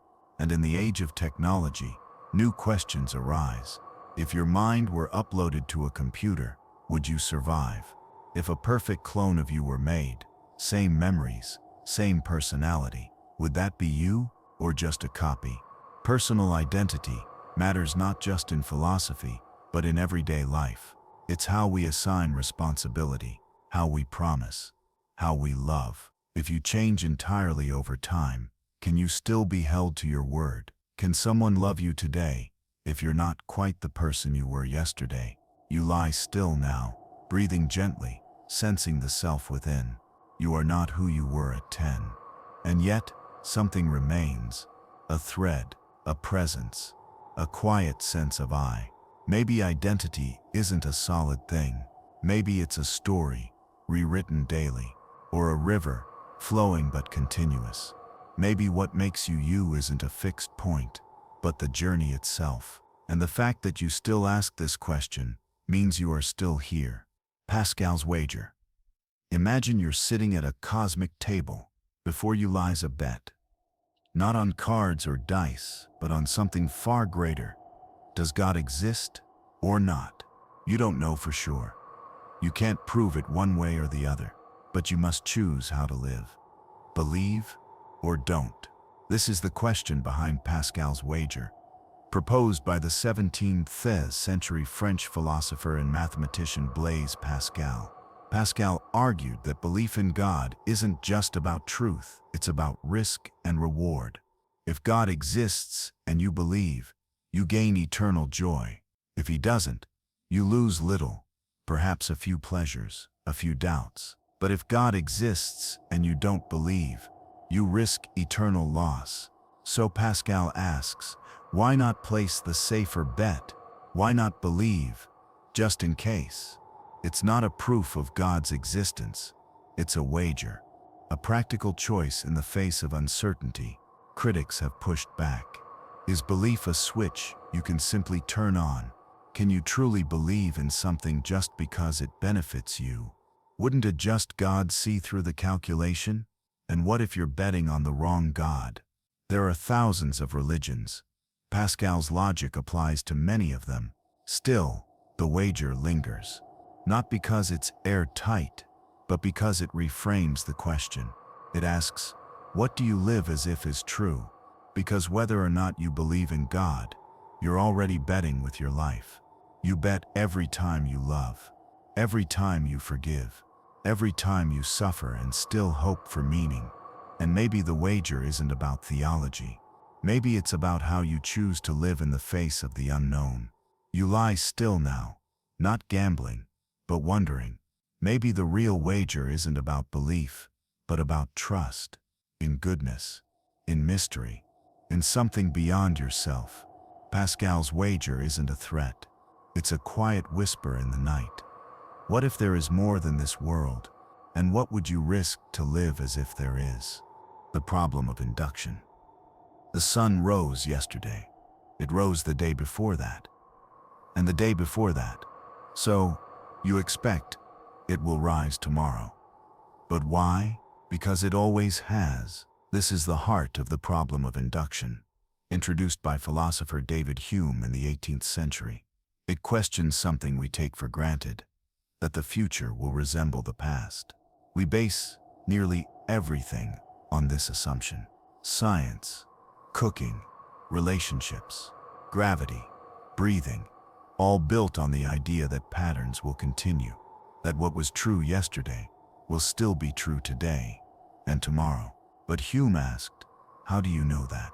Not just believe it, not just feel it, but know it. When we say, this always happens, we're making a leap, a logical bridge that the future must mirror the past. But there's no guarantee. The fact that something has always happened doesn't prove that it will.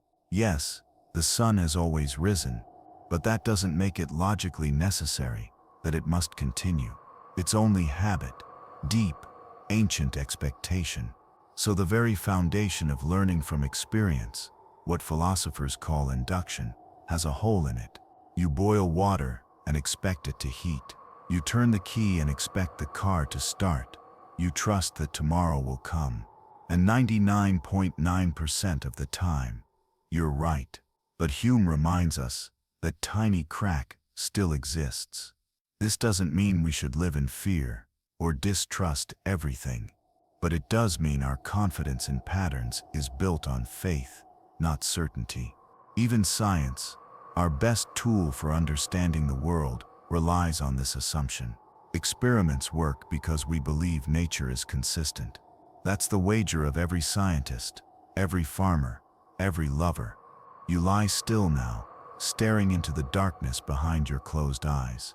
You think of all the tiny rhythms you've learned to trust, footsteps, seasons, faces, and you wonder, what would it feel like if just one of them didn't return? The problem of induction isn't a threat, it's a mirror, a gentle reminder that knowing isn't always knowing, and that beneath our certainty is the mystery we live by every day. Plato's theory of forms. Look around you. A tree, a chair, a face you love. They seem solid, familiar, real. But what if they're not the true versions? What if everything you see is just a shadow of something more perfect? This is the heart of Plato's theory of forms. Plato believed the physical world isn't the ultimate reality. It's only a reflection, an echo of a deeper, unchanging realm. In that higher world exist the forms, perfect, eternal versions of everything, not made of matter, not touched by time, not seen with eyes, but known with the mind. There is a form of beauty, a form of justice, a form of tree, a form of circle. Every beautiful thing in this world is beautiful because it participates in the form of beauty. Every just action echoes the form of justice. But no object is perfect, no action fully pure. Everything here imitates the forms, but falls short. It's like looking at a shadow on a cave wall and thinking it's the thing itself. In fact, Plato used that very image, the allegory of the cave. He imagined people trapped in a cave, watching shadows cast by a fire behind them. To them, the shadows are reality. But if one person escapes and sees the sunlight outside, the world of forms, they realize the truth. Everything they thought was real was just a dim imitation. This, Plato said, is the philosopher's journey. To move from the world of senses to the world of ideas, from illusion to essence. But the forms aren't just abstract concepts. They give meaning to the world. Without them, there's no way to judge what's better or worse, more just or more true. You lie still now, wondering, what if everything you touch is a whisper of something higher? What if your deepest longing for truth, beauty, love is a memory of the forms, of a reality your soul once knew? Maybe that's why we feel awe, why we chase perfection. Why we sense that some things are more real than others. Not because we're dreaming, but because we're remembering. And in that remembering, we glimpse something eternal. The veil of ignorance. Imagine you're about to be born, but you don't know anything about who you'll be. You don't know your gender, your race, your wealth, your talents, or your religion. You could be born rich or poor, powerful or powerless, healthy or ill. Now ask yourself, what kind of society would you want to be born into? This is the essence of philosopher John Rawls' thought experiment called the veil of ignorance. He believed the fairest way to design a just society is to do it from behind this veil, where no one knows their position in the world. Why? Because if you don't know whether you'll end up at the top or the bottom, you'll be more likely to choose laws and structures that are fair to everyone. It forces empathy. It dissolves bias. Behind the veil, you wouldn't create a system that favors the wealthy, because you might not be one of them. You wouldn't strip rights from minorities, because you might be born into one. You wouldn't tolerate extreme inequality, because you could be the one at the bottom. Rawls argued that people behind the veil would choose a society with equal basic liberties, and with inequalities only if they benefit the least advantaged. This becomes his principle of justice as fairness. But the veil of ignorance isn't just for governments. You can apply it in everyday life. Before making a rule, ask, would I still agree to this if I were on the other side? Before judging someone, ask, what if that were me? It's a tool, a mirror, a quiet reset button for self-interest. You lie still now behind your own private veil. What would change if you had been born into a different body, into a different country, or era, or family? Would you still see the world the same way? The veil of ignorance doesn't tell you what to believe. It just asks you to imagine justice without knowing your place in the story. Because true fairness begins not with knowing who you are, but remembering that it could have been anyone. Fatalism. Is everything already written? You make choices every day, what to eat, what to say, where to go, and you feel free, like your decisions matter. But what if they don't? What if every event, every word, every breath was already written? This is the idea behind fatalism, the belief that the future is fixed and that no matter what you do, the outcome will be the same. Not just that events are determined by causes, but that they are inevitable. That fate doesn't bend for effort, or will, or prayer. The ancient Stoics accepted this view. They believed the universe was governed by a rational order, logos, and that all things unfold exactly as they must. To fight it was to suffer. To accept it was to find peace. In fatalism, the question isn't what will happen, it's how will you meet it. But fatalism often gets confused with determinism, the idea that every event is caused by previous events, like dominoes falling in a line. Fatalism is deeper, more mystical. It suggests that no matter the causes or paths, the destination is set. Think of a story already written, with every twist and ending in place. You are living it word by word, but the ending will arrive no matter what you choose. This can feel oppressive. If nothing can be changed, why try? But fatalism also offers something else, a kind of surrender, a soft release of anxiety.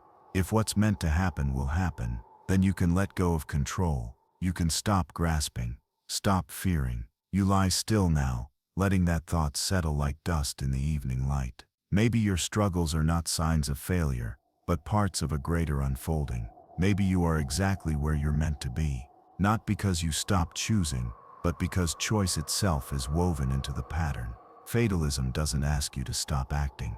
It asks you to act without clinging, to move through your life with grace, knowing the river flows where it must. And perhaps the question isn't whether everything is written, but whether you can read the script with peace.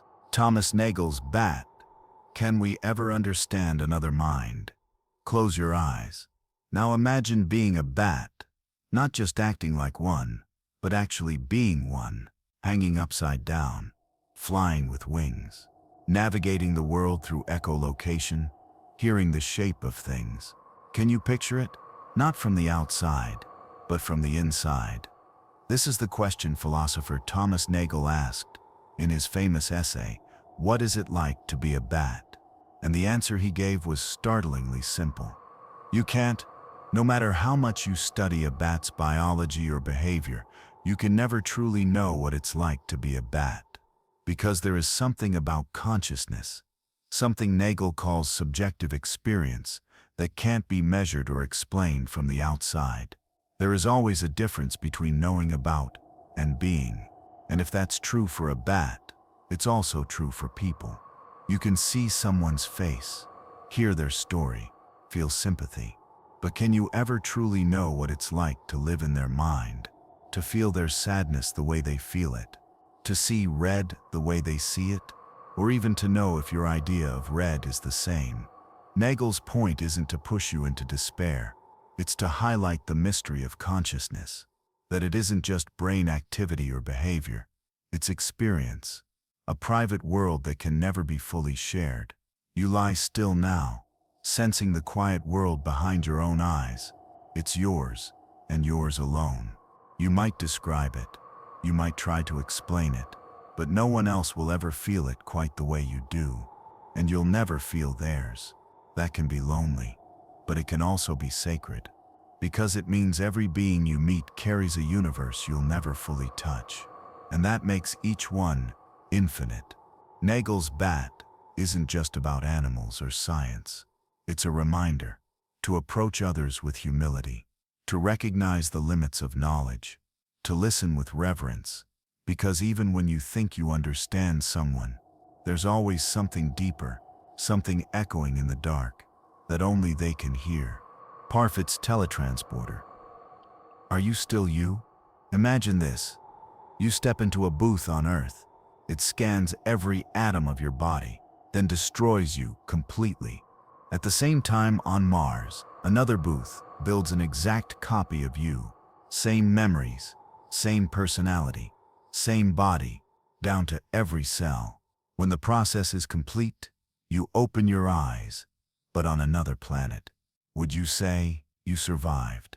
This is the thought experiment posed by philosopher Derek Parfit in what's now known as the teletransporter problem, and it shakes the very idea of personal identity. The copied version of you walks, talks, and thinks just like you. They remember your childhood. They cry at your memories. They love the same people. So, is that person you? Or did you die when the original was destroyed? Parfit pushes us to rethink what you really means. Is it the continuity of consciousness? Is it the physical body? Or is it the pattern, a specific arrangement of information carried forward? If the copy is identical, does it matter that your body was destroyed? Some say yes, there's only one you, and if that you is gone, you're gone. Others say no, the essence of you is preserved in the copy, and that's all identity really is. But now, imagine this twist. What if the machine malfunctions? It copies you to Mars, but doesn't destroy the original. Now there are two of you. Which one is the real you? Both believe they are. Both remember stepping into the booth. Both feel continuity. Both have your mind. So who gets your bank account? Your family? Your life? This isn't just science fiction. It's a lens into how fragile our sense of self really is. Parfit believed personal identity might not be what matters most. That survival isn't about being the same person, but about maintaining psychological connectedness, memories, intentions, traits. You lie still now, thinking of yourself not as a fixed thing, but a pattern, a thread, a flowing story. Maybe what matters isn't preserving the self, but continuing the story, even if it's told in a new voice. Moral luck. Are we responsible for things beyond our control? You're driving carefully, eyes on the road, hands steady on the wheel. Suddenly, a child runs into the street. You slam the brakes, but it's too late. The child dies. Now imagine the same scenario, same road, same speed, same timing, but this time, no one crosses your path. You arrive home, unaware of how close tragedy came. Two identical choices, two identical actions, two radically different outcomes. One makes you guilty, the other leaves you blameless. This is the haunting idea of moral luck, a concept explored by philosopher Thomas Nagel. It challenges a deep belief that we are only morally responsible for what we control, that fairness requires judging people by their intentions, not their circumstances or outcomes. But in life, that's rarely how it works. We judge the drunk driver who kills more harshly than the one who doesn't, though both took the same risk. We admire the brave hero who succeeds more than the one who fails, though both showed courage. So much of our moral judgment depends on luck, where you were born, who your parents were, what temptations you faced, whether chance favored or punished you. Nagel asks, can we truly hold people responsible for actions shaped by forces beyond their control? If we demand consistency, then maybe no one deserves praise or blame at all. But if we accept moral luck, then justice becomes unstable. It's a tension that never quite resolves. You lie still now, thinking about your own life. How many of your choices were shaped by luck? The teacher who inspired you, the illness you escaped, the mistake you almost made. And yet, we feel responsible. We feel guilt. We feel pride. Moral luck doesn't erase that. It simply humbles us. It invites compassion for others and for ourselves, because behind every outcome is a world of invisible causes. And sometimes, the line between hero and villain is only a turn of chance. The Gettier problem. Can you have justified true belief and still not know? What does it mean to know something? For centuries, philosophers agreed on a simple definition. Knowledge is justified true belief. You believe something. You have a good reason for believing it. And it's true. It seems solid, right? Then came a man named Edmund Gettier, and in just a few pages, he broke it apart. In 1963, Gettier published a paper with a few strange examples, now called Gettier cases, that showed how you could have a belief that is both justified and true, but still not be knowledge. Here's one. Suppose you look at a clock. It says 3 o'clock. You believe it's 3 o'clock. And you're right. It is 3 o'clock. But unknown to you, the clock is broken. It stopped exactly 12 hours ago, at 3 o'clock. You had justification. Your belief was true. But your belief was only true by luck. You didn't really know the time. You just guessed right. By accident. Something's missing. Justified true belief might not be enough for knowledge, because sometimes your belief can be correct for the wrong reason. Another example. You see a man in the field and think, there's a sheep in the field. You're right, there is a sheep. But the man you saw isn't a sheep. It's a dog, disguised to look like one. The real sheep is hidden behind a rock. Your belief is true. It's justified. But again, you were just lucky. So, do you really know? This little puzzle has shaken epistemology, the study of knowledge, for decades, because it shows how fragile knowing really is. That truth and belief aren't always enough. You lie still now, listening to your own thoughts. How many things do you think you know? And how many of them rest on broken clocks? The Gettier problem isn't just a brain teaser. It's a doorway, a quiet reminder that knowing is rare, that certainty is elusive, that sometimes we're right for all the wrong reasons. And perhaps true wisdom lies not in knowing more, but in knowing how little we truly know. Nihilism. What if nothing matters? Imagine stripping the world of all meaning. No purpose, no higher plan, no inherent right or wrong, just atoms and void. Movement without reason, life without aim. This is the dark and silent core of nihilism, the belief that life has no objective meaning, no inherent value, and no true purpose. It's not about sadness or despair. It's about emptiness. A cold realization that the stories we tell ourselves about God, truth, morality, progress, may be just that. Stories, constructs, comforts, illusions. Friedrich Nietzsche stared into this abyss. He saw the crumbling of religion and tradition in the modern world and wrote, "God is dead." Not as celebration, but as a warning. Without shared meaning, without a moral center, how would people live? How would we make choices? What would keep us from falling into chaos or apathy? Nihilism whispers, nothing matters, nothing lasts, nothing is true. It's tempting, terrifying, liberating, because if nothing matters, then the weight falls away. No more guilt, no more shame, no more pretending. But something else vanishes too. Hope, direction, wonder. And yet Nietzsche didn't stop at nihilism. He urged us not to fall into despair, but to create, to become what he called the Übermensch, the person who makes meaning, even in a meaningless world, a flame in the void. You lie still now, watching the ceiling disappear into the dark. You feel the tug of silence, the weightlessness of uncertainty. Maybe there is no cosmic plan, no final answer. Maybe the universe doesn't care, but you do, and that matters.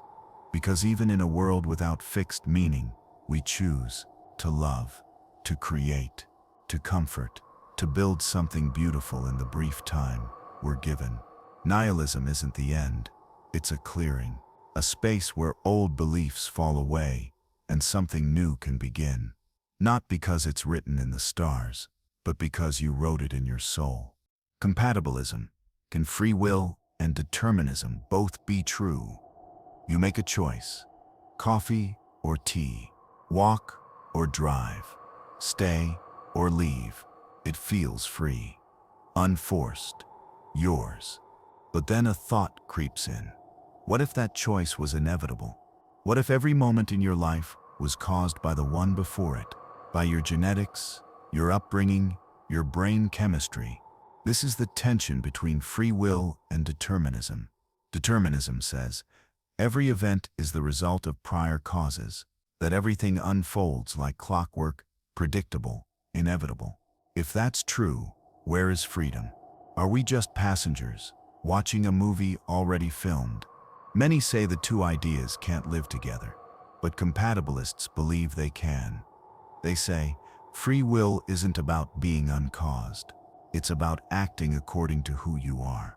If your actions arise from your desires, your values, your character, even if those things were shaped by prior causes, you are still acting freely. Think of a river. It flows within its banks.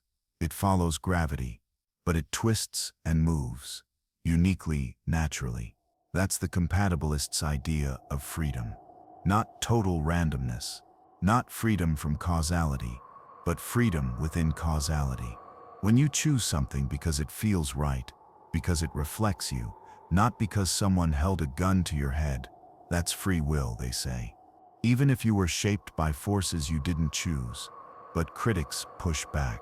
If you couldn't have done otherwise, is it truly free? If your choices were determined before you were born, can you really be responsible? These aren't just academic questions. They touch our ideas of morality, justice, and identity. Should we punish someone if they were destined to commit a crime? Should we praise anyone for inevitable goodness? Compatibilism offers a middle path. It says, we can be shaped and still be agents.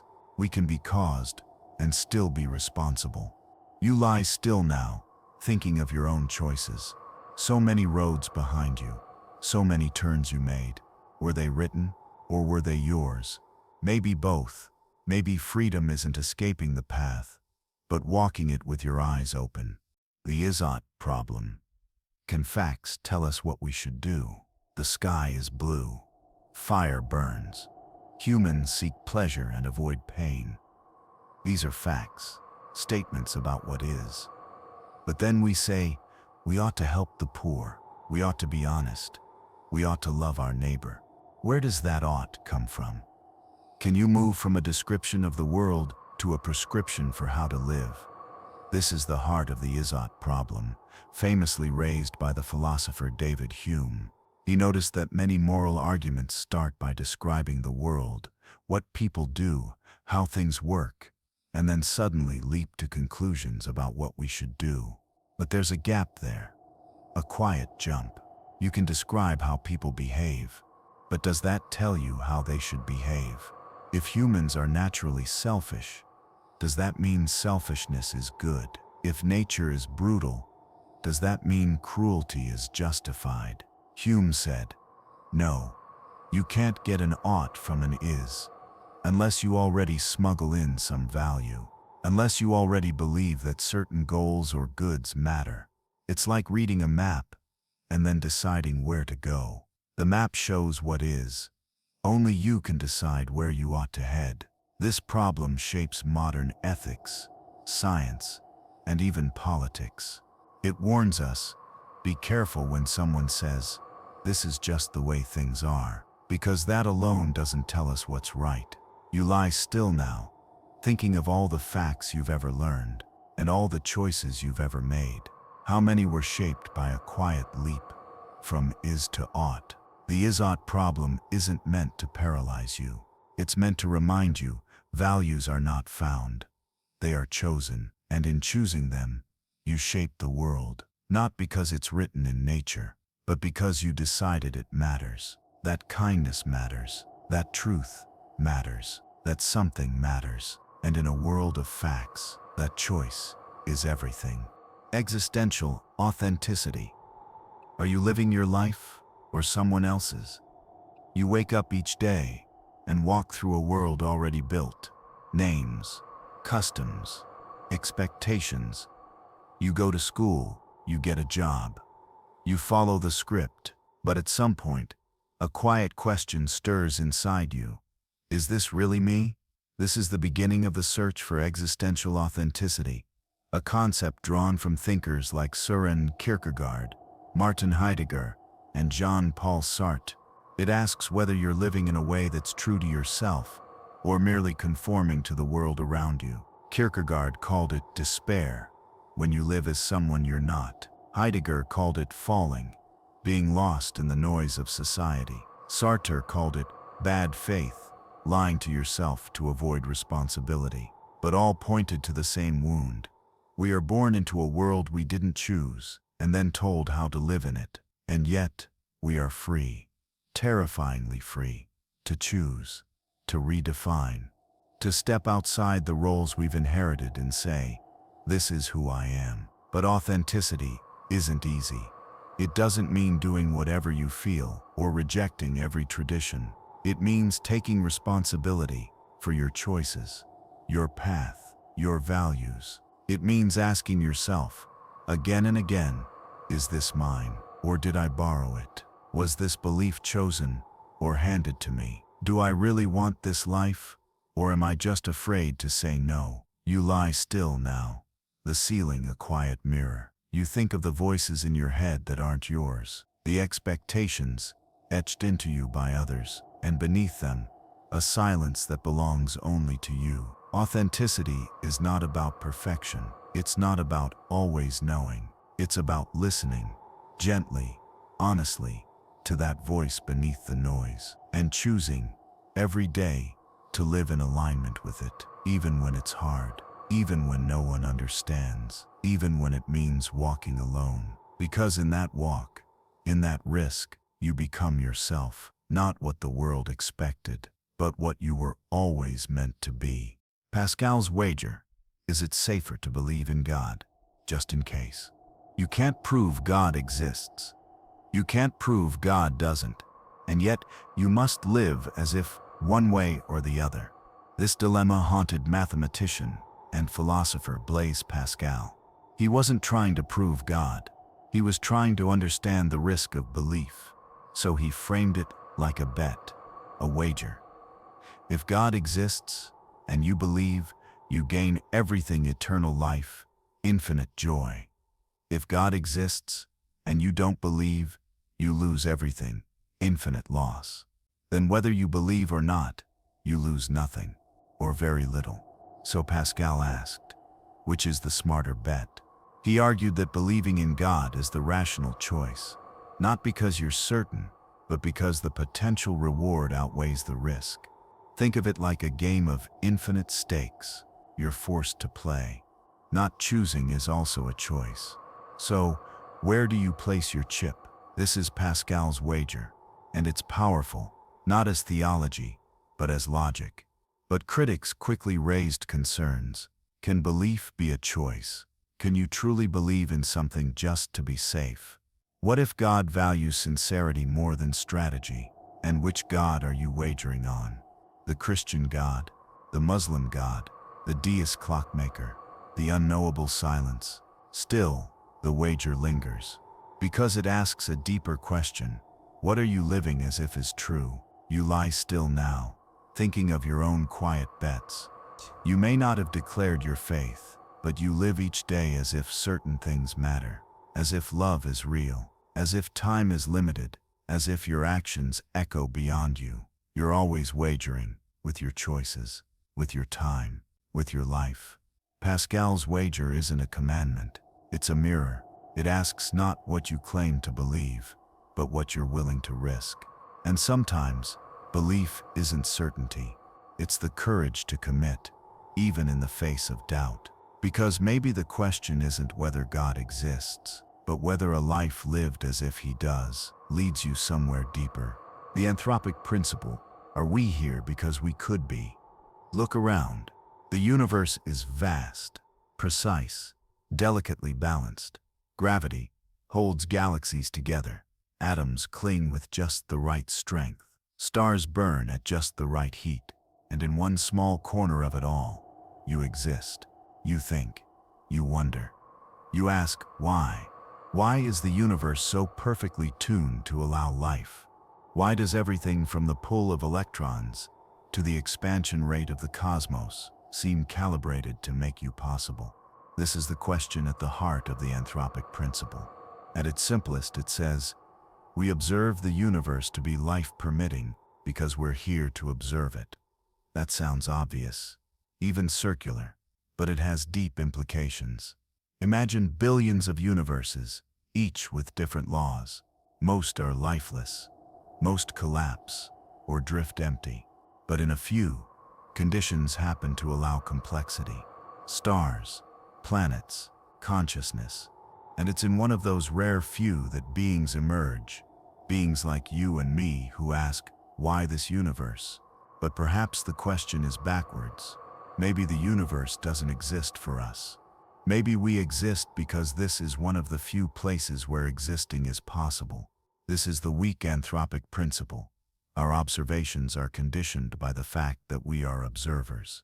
But then there's the strong version, that the universe must have properties that allow for conscious life, as if life itself is the goal.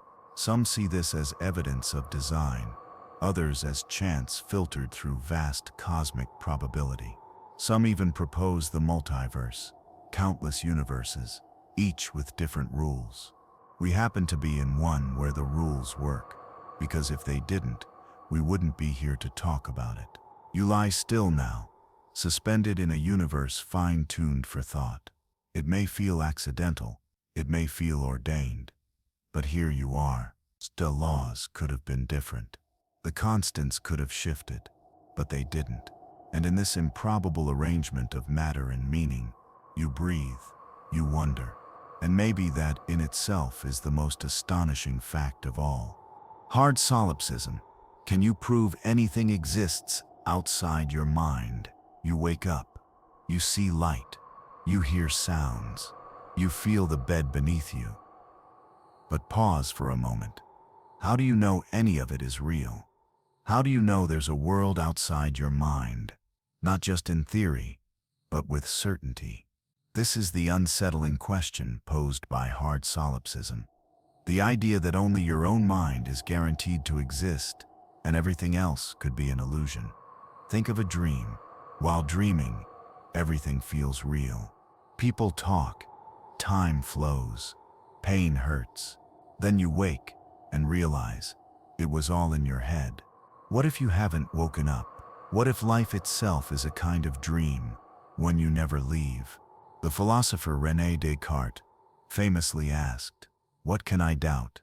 He realized he could doubt his senses, he could doubt his body, he could even doubt mathematics, but he could not doubt one thing, that he was doubting, that there was a mind, thinking, questioning, cogito ergo sum, I think therefore I am.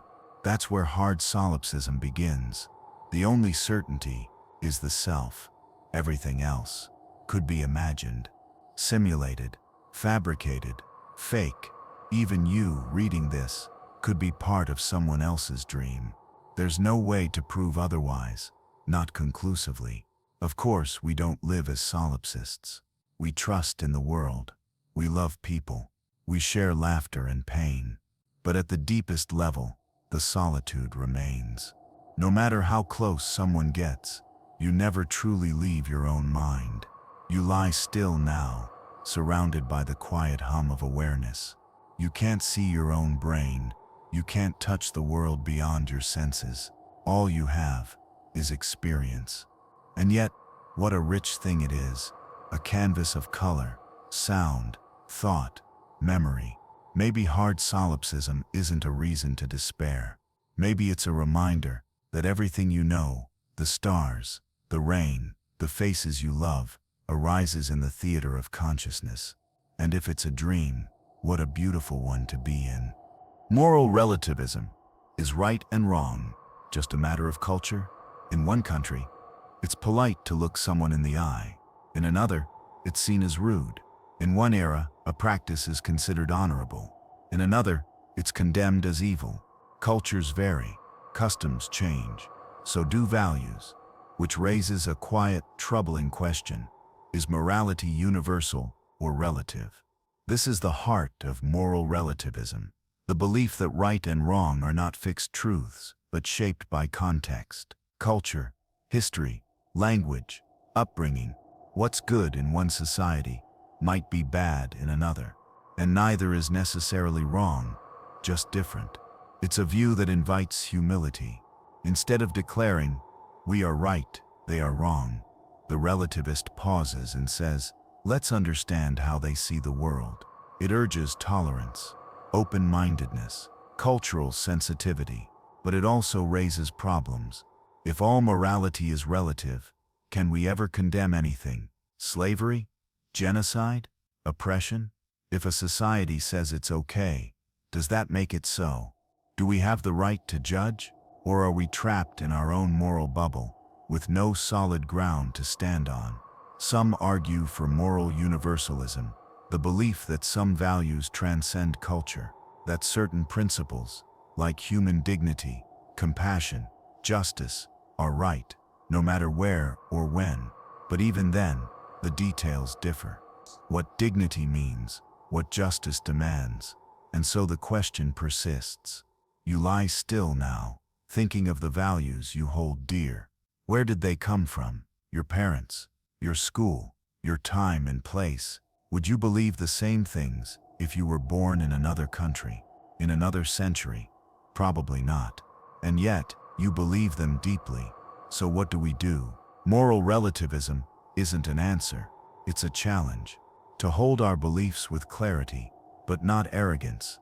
To defend what we think is right, while listening to those who disagree. To seek truth, knowing it may wear many faces, because maybe morality isn't just about rules, but about relationship, not certainty, but conscience.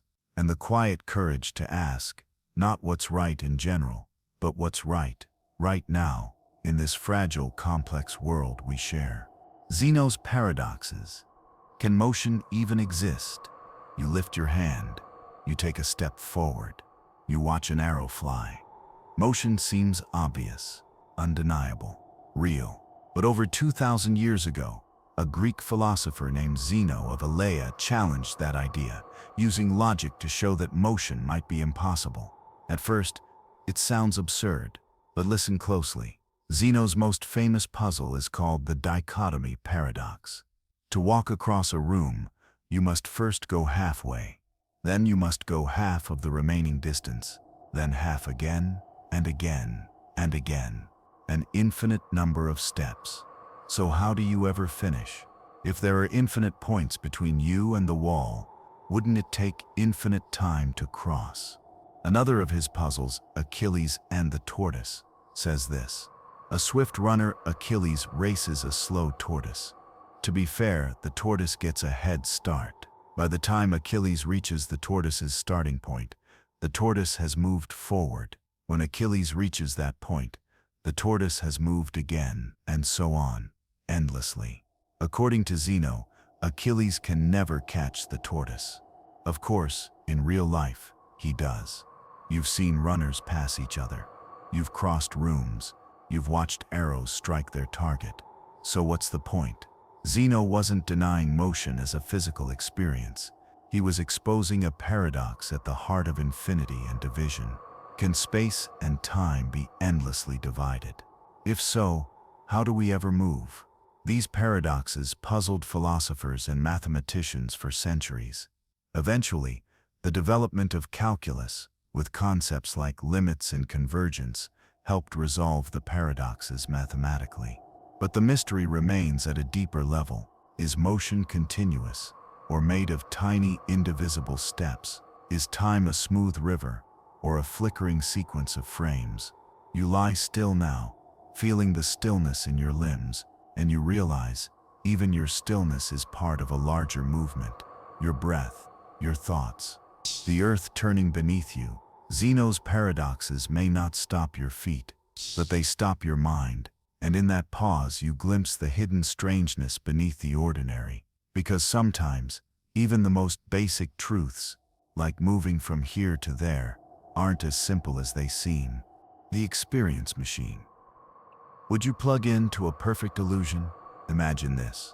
Scientists invent a machine. Once you're connected, it feeds your brain perfect experiences tailored just for you. You could live your dream life. Be a hero, fall in love, write a masterpiece, feel eternal joy, and you'd never know it was fake. To you, it would feel completely real. Would you plug in? This is the question posed by philosopher Robert Nozick in the 1970s. He called it the experience machine. At first, it sounds tempting. No more pain, no failure, no regret, only happiness, on demand.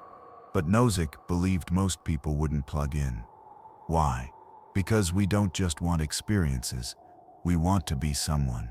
We want to do things. We want our lives to be real. If everything you did in the machine was an illusion, would it mean anything? Would it still be you? Nozick argued that we value truth, that we care not only about feeling good, but being good, or doing something real, even if it's harder, even if it hurts. And yet the experience machine lingers, because in some ways, we already live inside illusions. Social media feeds us curated realities. Advertising sells us dreams. Even memory, our own personal history, is flawed, edited, selective. How do we even know what's real? And if something feels real, brings joy, meaning, purpose, does it matter whether it's constructed? You lie still now, wondering about your own life. What have you chosen for comfort rather than truth? Which dreams do you cling to, knowing deep down they're illusions? Maybe the experience machine isn't just a thought experiment. Maybe it's a mirror, a way to ask yourself, do I seek what's easy or what's true? Would I trade truth for happiness? Or would I risk pain, disappointment, and loss, just to live a life that's mine? Because meaning isn't just in how things feel, it's in what they are. And sometimes, even the hardest reality is better than the most beautiful lie. The problem of evil. Why does suffering exist? If God is good, a child cries out in hunger, a village vanishes in flood, a mother holds her dying son. You ask yourself, why? If there is a God, loving, all-knowing, all-powerful, how can such suffering exist? This is the ancient and haunting dilemma known as the problem of evil. It goes like this. If God is all-powerful, he could stop suffering. If God is all-loving, he would want to, but suffering exists. So, does God? The question isn't new. Philosophers and theologians have wrestled with it for millennia. Some offer the free will defense, that evil is the price of freedom. God gave humans the ability to choose, because love without freedom is meaningless. But free will explains only moral evil, what humans do to each other. What about natural evil? Earthquakes, diseases, tornadoes, pain with no villain, tragedy with no sin. Others say suffering has a purpose, that it teaches, refines, humbles, like fire that purifies gold. But try telling that to someone in agony. Try telling a grieving parent that their pain is a lesson. Even if there is a grand design, it often feels unbearably distant. Some point to mystery, that God's ways are higher than ours, that we see only fragments. He sees the whole. But mystery offers little comfort in the dark. Others reject the idea of God entirely. If the world is full of random cruelty, maybe there is no design, no justice, no one listening. Yet even in that silence, something strange happens. We still feel that suffering is wrong. We still cry out for justice. We still ache for meaning, and that ache itself might be a kind of clue. You lie still now, wrapped in your own quiet pain, not of disaster perhaps, but of disappointment, confusion, unanswered prayers, and you wonder, if evil breaks your heart, might it break God's too? Maybe the presence of suffering isn't proof against God, but proof of how far we've wandered from what should be. Maybe the real question isn't why evil exists, but what we do with it. Do we numb ourselves, or do we become more human, more aware, more kind, more present in a world that so desperately needs goodness? Panpsychism is consciousness everywhere.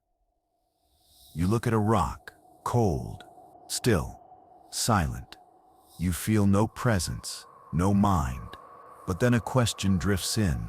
What if it has one? What if everything, every grain of sand, every drop of water, every leaf and atom has some tiny flicker of awareness? This is the strange and beautiful idea of panpsychism. It comes from the Greek pan and psyche. It suggests that consciousness is not rare, not limited to humans or even animals, but a fundamental feature of the universe, just like mass, or charge, or spin. To most people, consciousness is something that emerges.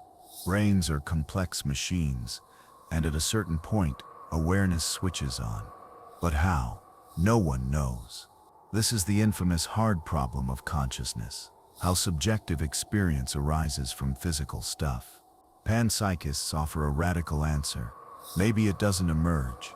Maybe it's already there, baked into the fabric of reality, just like water becomes rivers and oceans. Maybe consciousness, simple, diffuse, primitive, combines in complex ways to become minds like yours. Your brain doesn't create consciousness. It collects and organizes it. A symphony, not a spark. It's not saying your coffee mug has dreams, but maybe it has some infinitesimal glimmer of experience, a rudimentary beingness. Strange, yes, but consider the alternative. That consciousness somehow bursts out of lifeless matter, magically, inexplicably.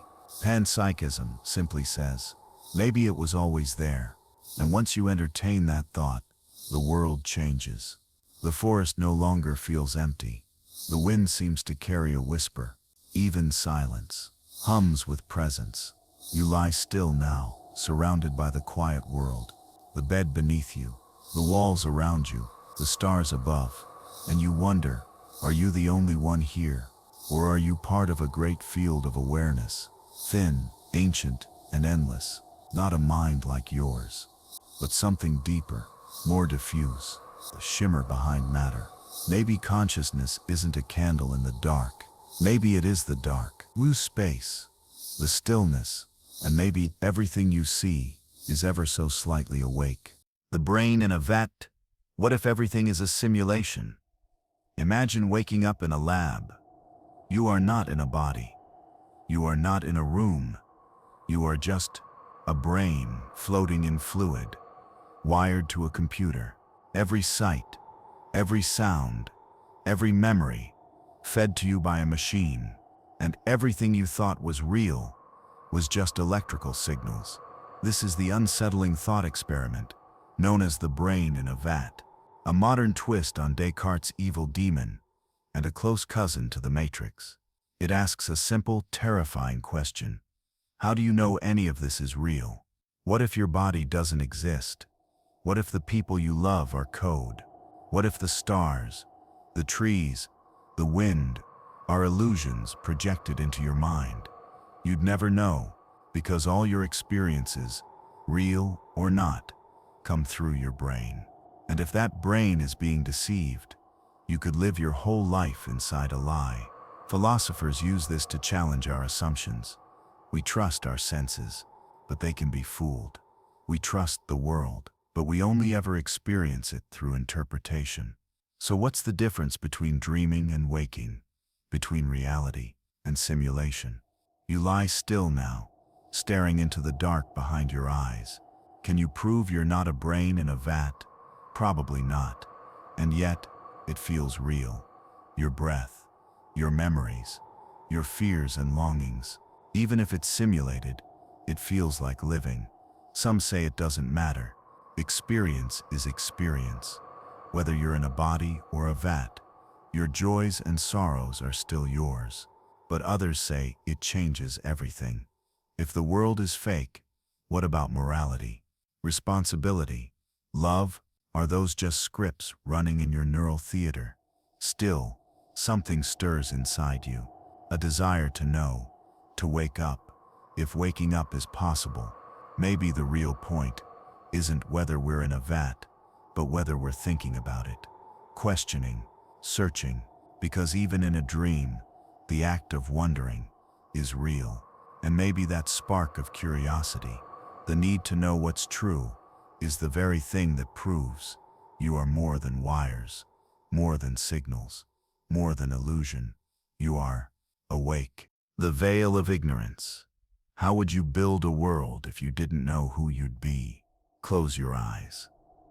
Now imagine this. You're asked to design a society, laws, rights, education, healthcare, justice. You can shape it all, but there's a catch. Before the world begins, you don't know who you'll be in it. You might be rich, you might be poor, you might be strong or fragile. You might be part of the majority or a forgotten voice on the edge. So, how would you build that world? This is the thought experiment called the veil of ignorance, introduced by philosopher John Rawls. It asks us to remove bias, to imagine justice from behind a curtain where privilege, race, status, and talent are unknown. Behind that veil, no one can rig the system.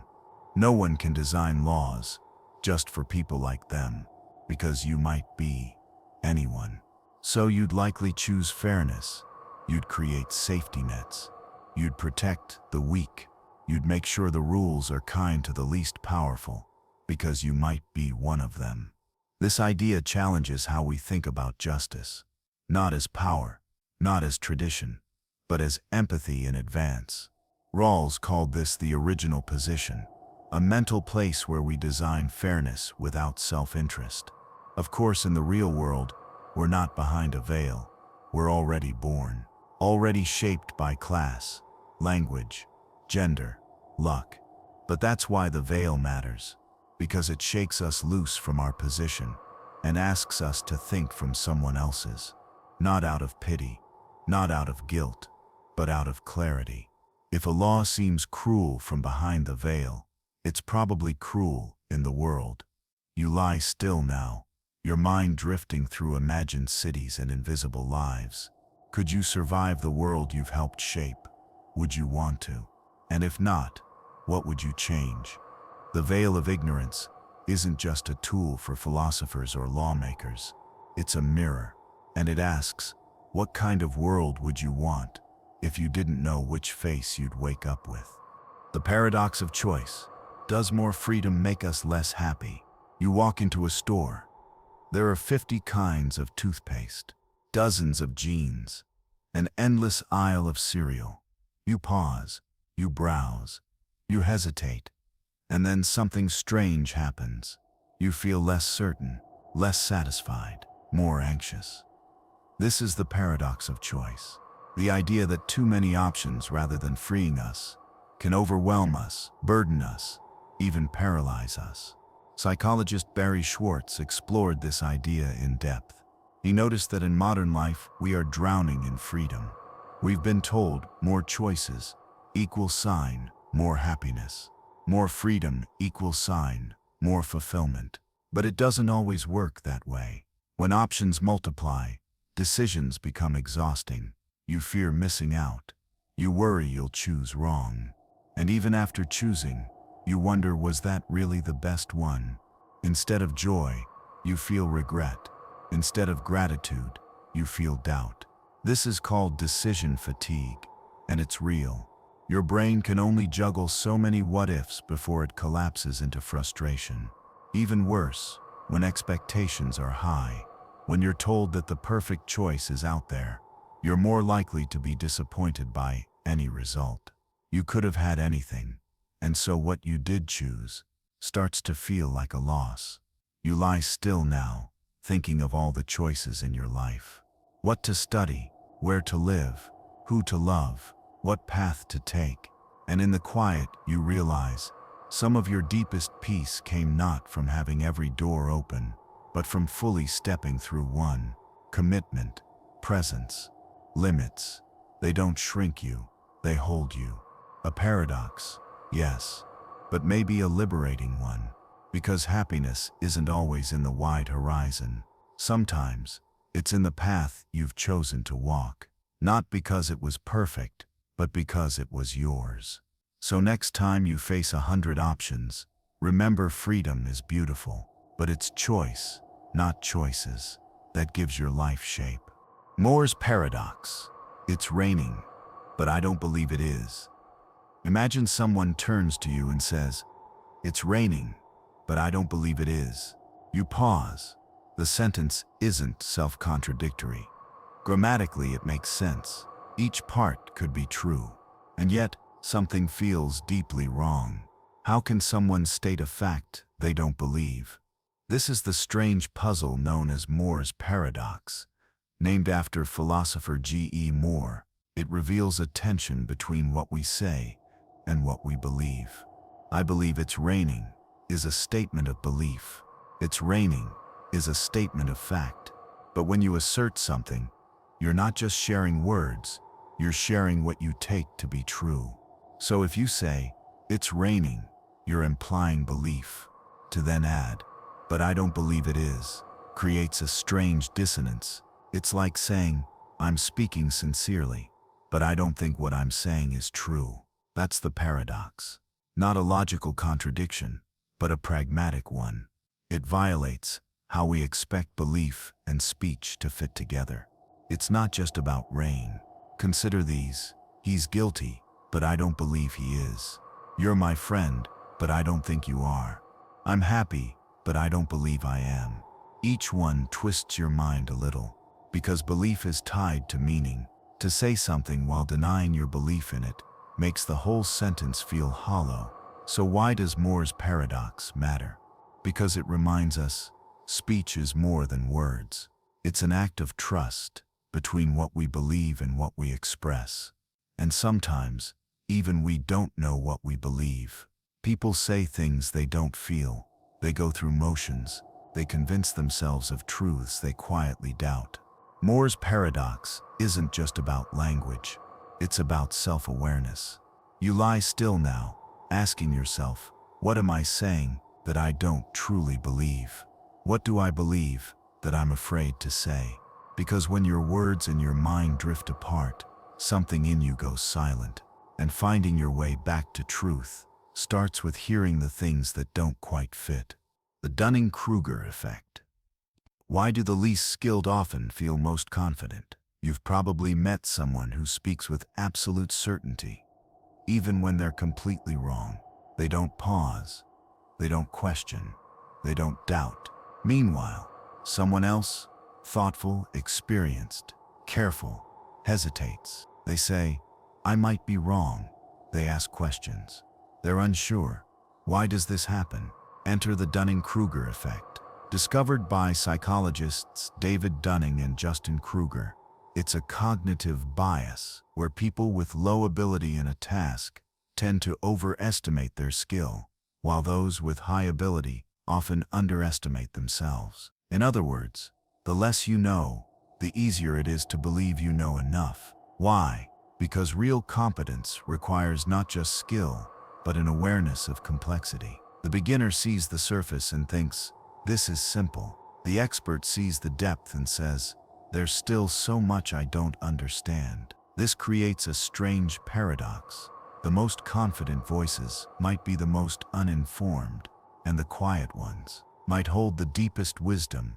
This effect shows up everywhere, in conversations, in leadership, in online arguments, in ourselves. Think of the first time you tried something new, a language, a skill, a hobby. At first, you felt excited, maybe even overconfident.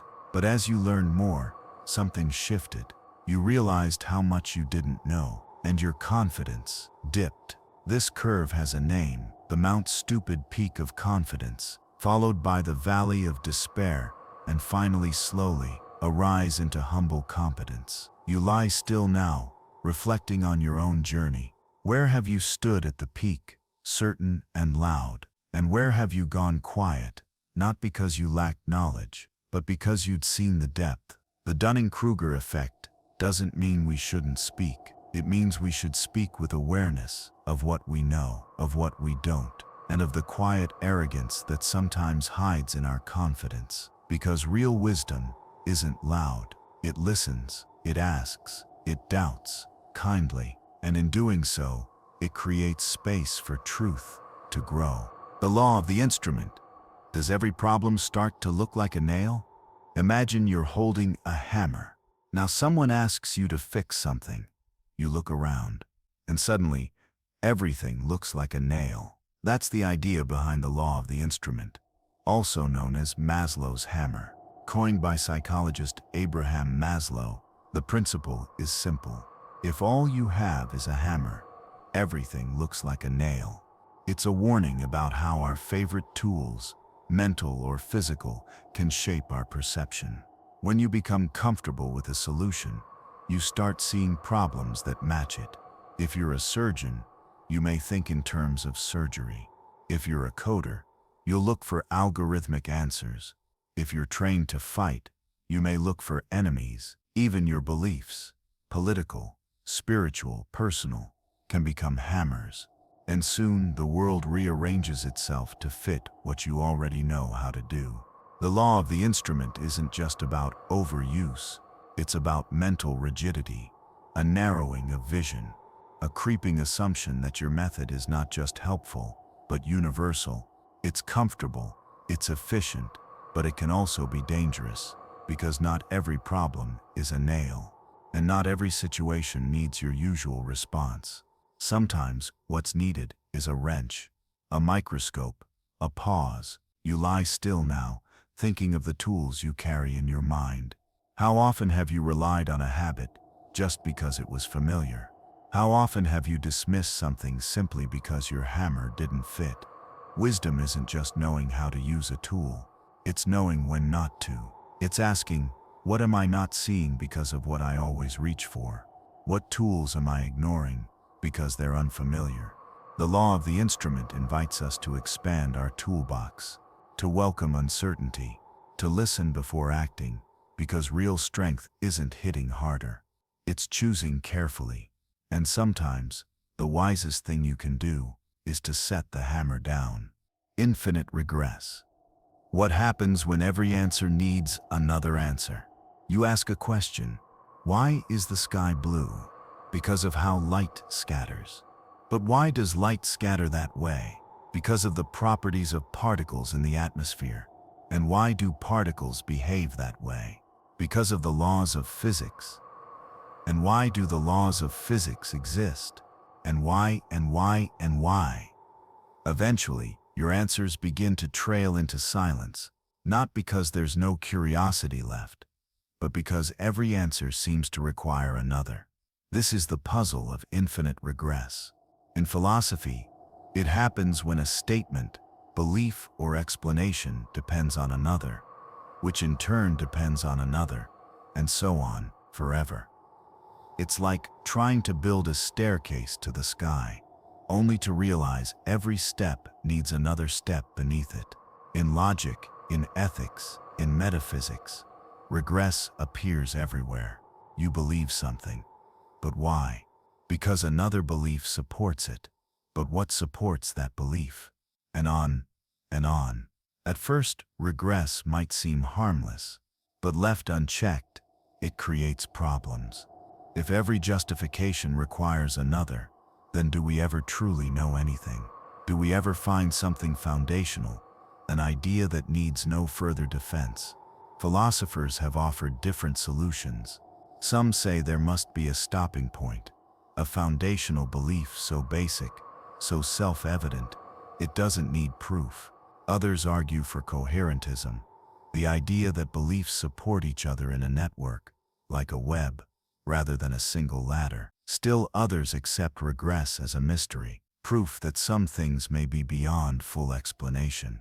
You lie still now, feeling your thoughts loop inward. How much of your life rests on layers you've never questioned? Beliefs inherited, assumptions absorbed, stories told so often they feel like truth. And yet, maybe the point isn't to reach the first cause, but to notice the depth, to remember that truth is not always simple, and that the willingness to ask why is what keeps us awake in a world of easy answers. Infinite regress may never end, but sometimes the act of wondering is exactly where meaning begins. Pascal's wager: should you believe in God, just in case? Imagine you're at a table. The universe is silent. God has not revealed himself. There is no proof, only the unknown, and you're asked to place a bet. Does God exist or not? This is Pascal's wager, proposed by the 17th century mathematician and philosopher Blaise Pascal. He didn't try to prove God exists. Instead, he reframed belief as a gamble. Here's how it goes. If you believe in God and he exists, you gain infinite reward, eternal life, salvation, meaning. If you believe and he doesn't exist, you lose very little, perhaps a few earthly pleasures. That's all. But if you don't believe and God does exist, you risk infinite loss.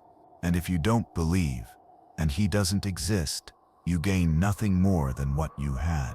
So Pascal says, the smart bet is belief. Even if God's existence is uncertain, the potential reward vastly outweighs the risk. It's a cost-benefit analysis of eternity. But the wager has drawn criticism. Can belief be willed just for the sake of reward? Is that true faith or self-interest? And what if there are many possible gods? What if you bet on the wrong one?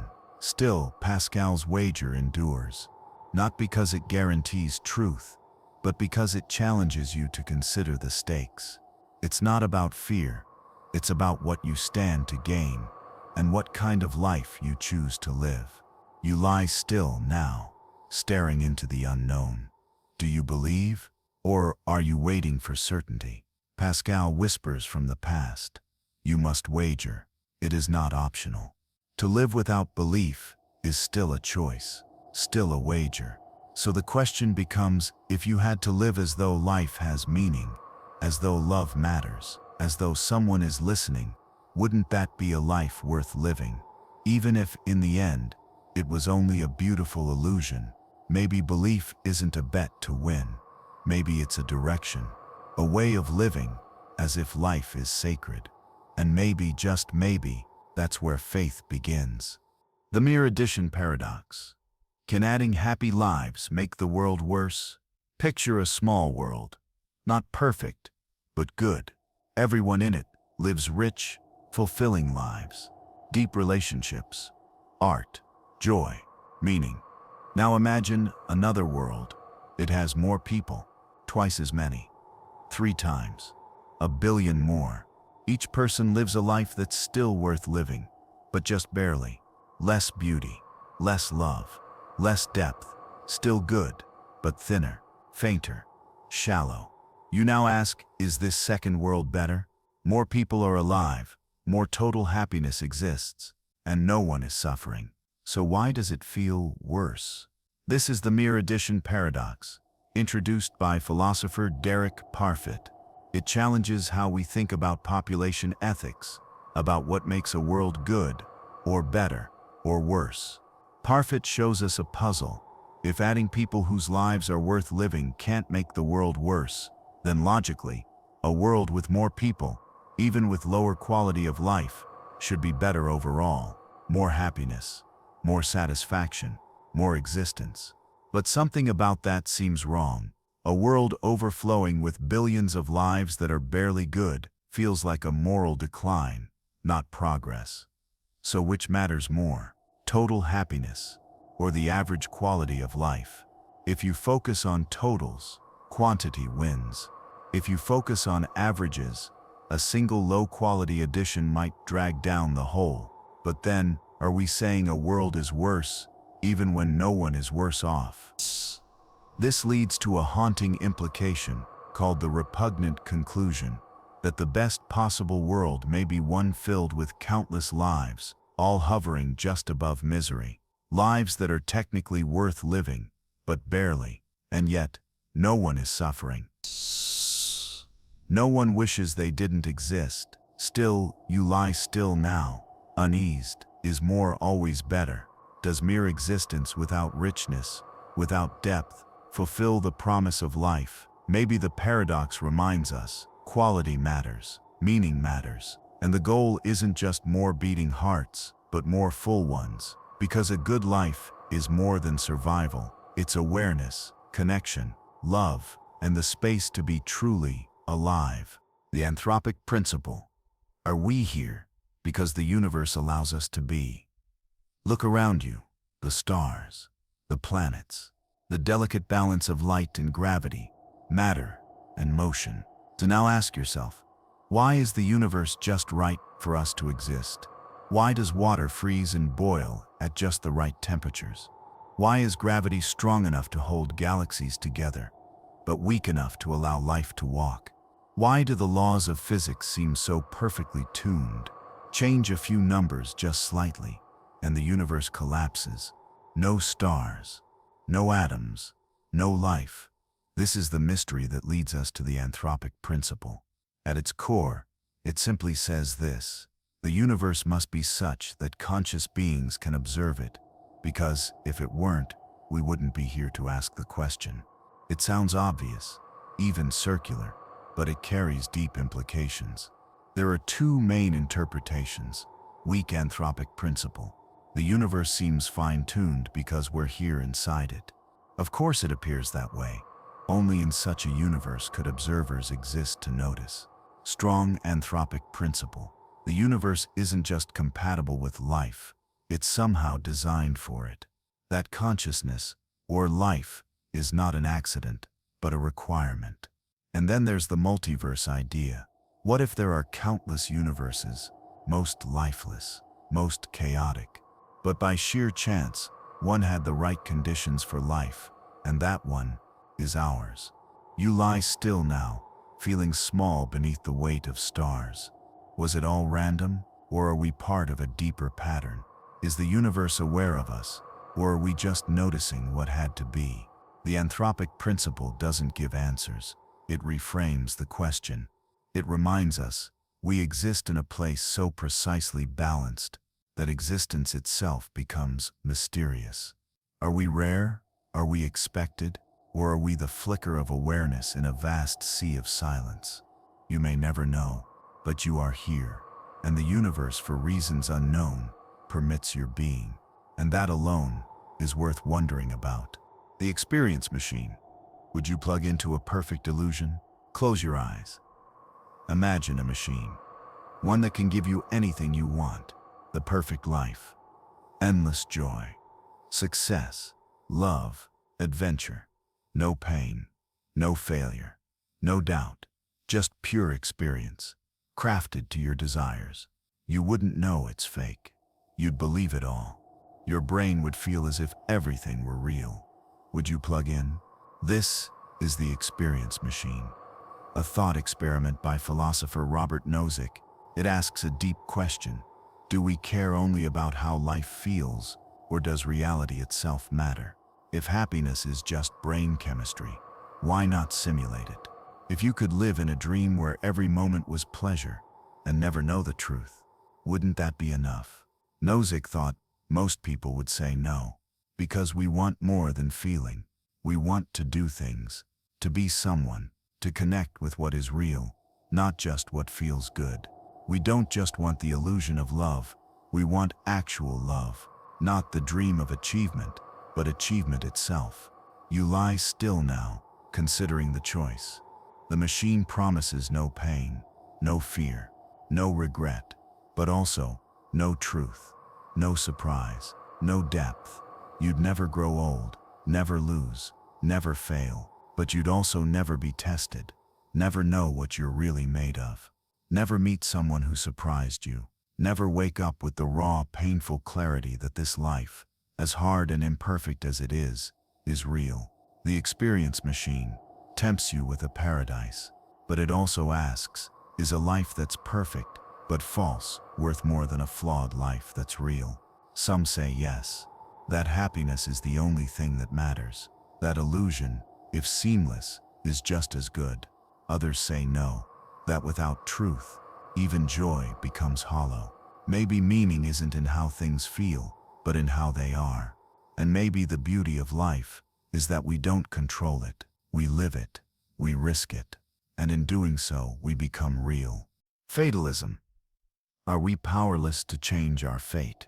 Imagine a river. Wide, deep, unyielding. You stand at its edge, wondering, can I change its course, or has it already been set? This is the heart of fatalism, the belief that the future is fixed, that no matter what choices you make, what paths you take, what dreams you chase, the outcome is already decided. Whether by fate, the gods, destiny, or impersonal cosmic laws, the end is written, and we are simply moving toward it. Some ancient thinkers embraced this. In Greek tragedy, characters struggle to avoid prophecies, only to fulfill them through their very resistance. The Stoics believed in a kind of cosmic order, a divine reason, logos, that governs all. To fight it is to suffer. To align with it is peace. But fatalism is not the same as determinism. Determinism says every event has a cause, that if we knew every factor, we could predict the future. Fatalism goes further. It says the outcome will happen no matter what you do. You lie still now, staring at your own life. Was this always going to happen? Were you always going to become who you are, or are you still shaping that self? There's a strange comfort in fatalism. If everything is written, then failure isn't your fault. Regret fades. Burden lifts. But so does freedom. So does hope. So does responsibility.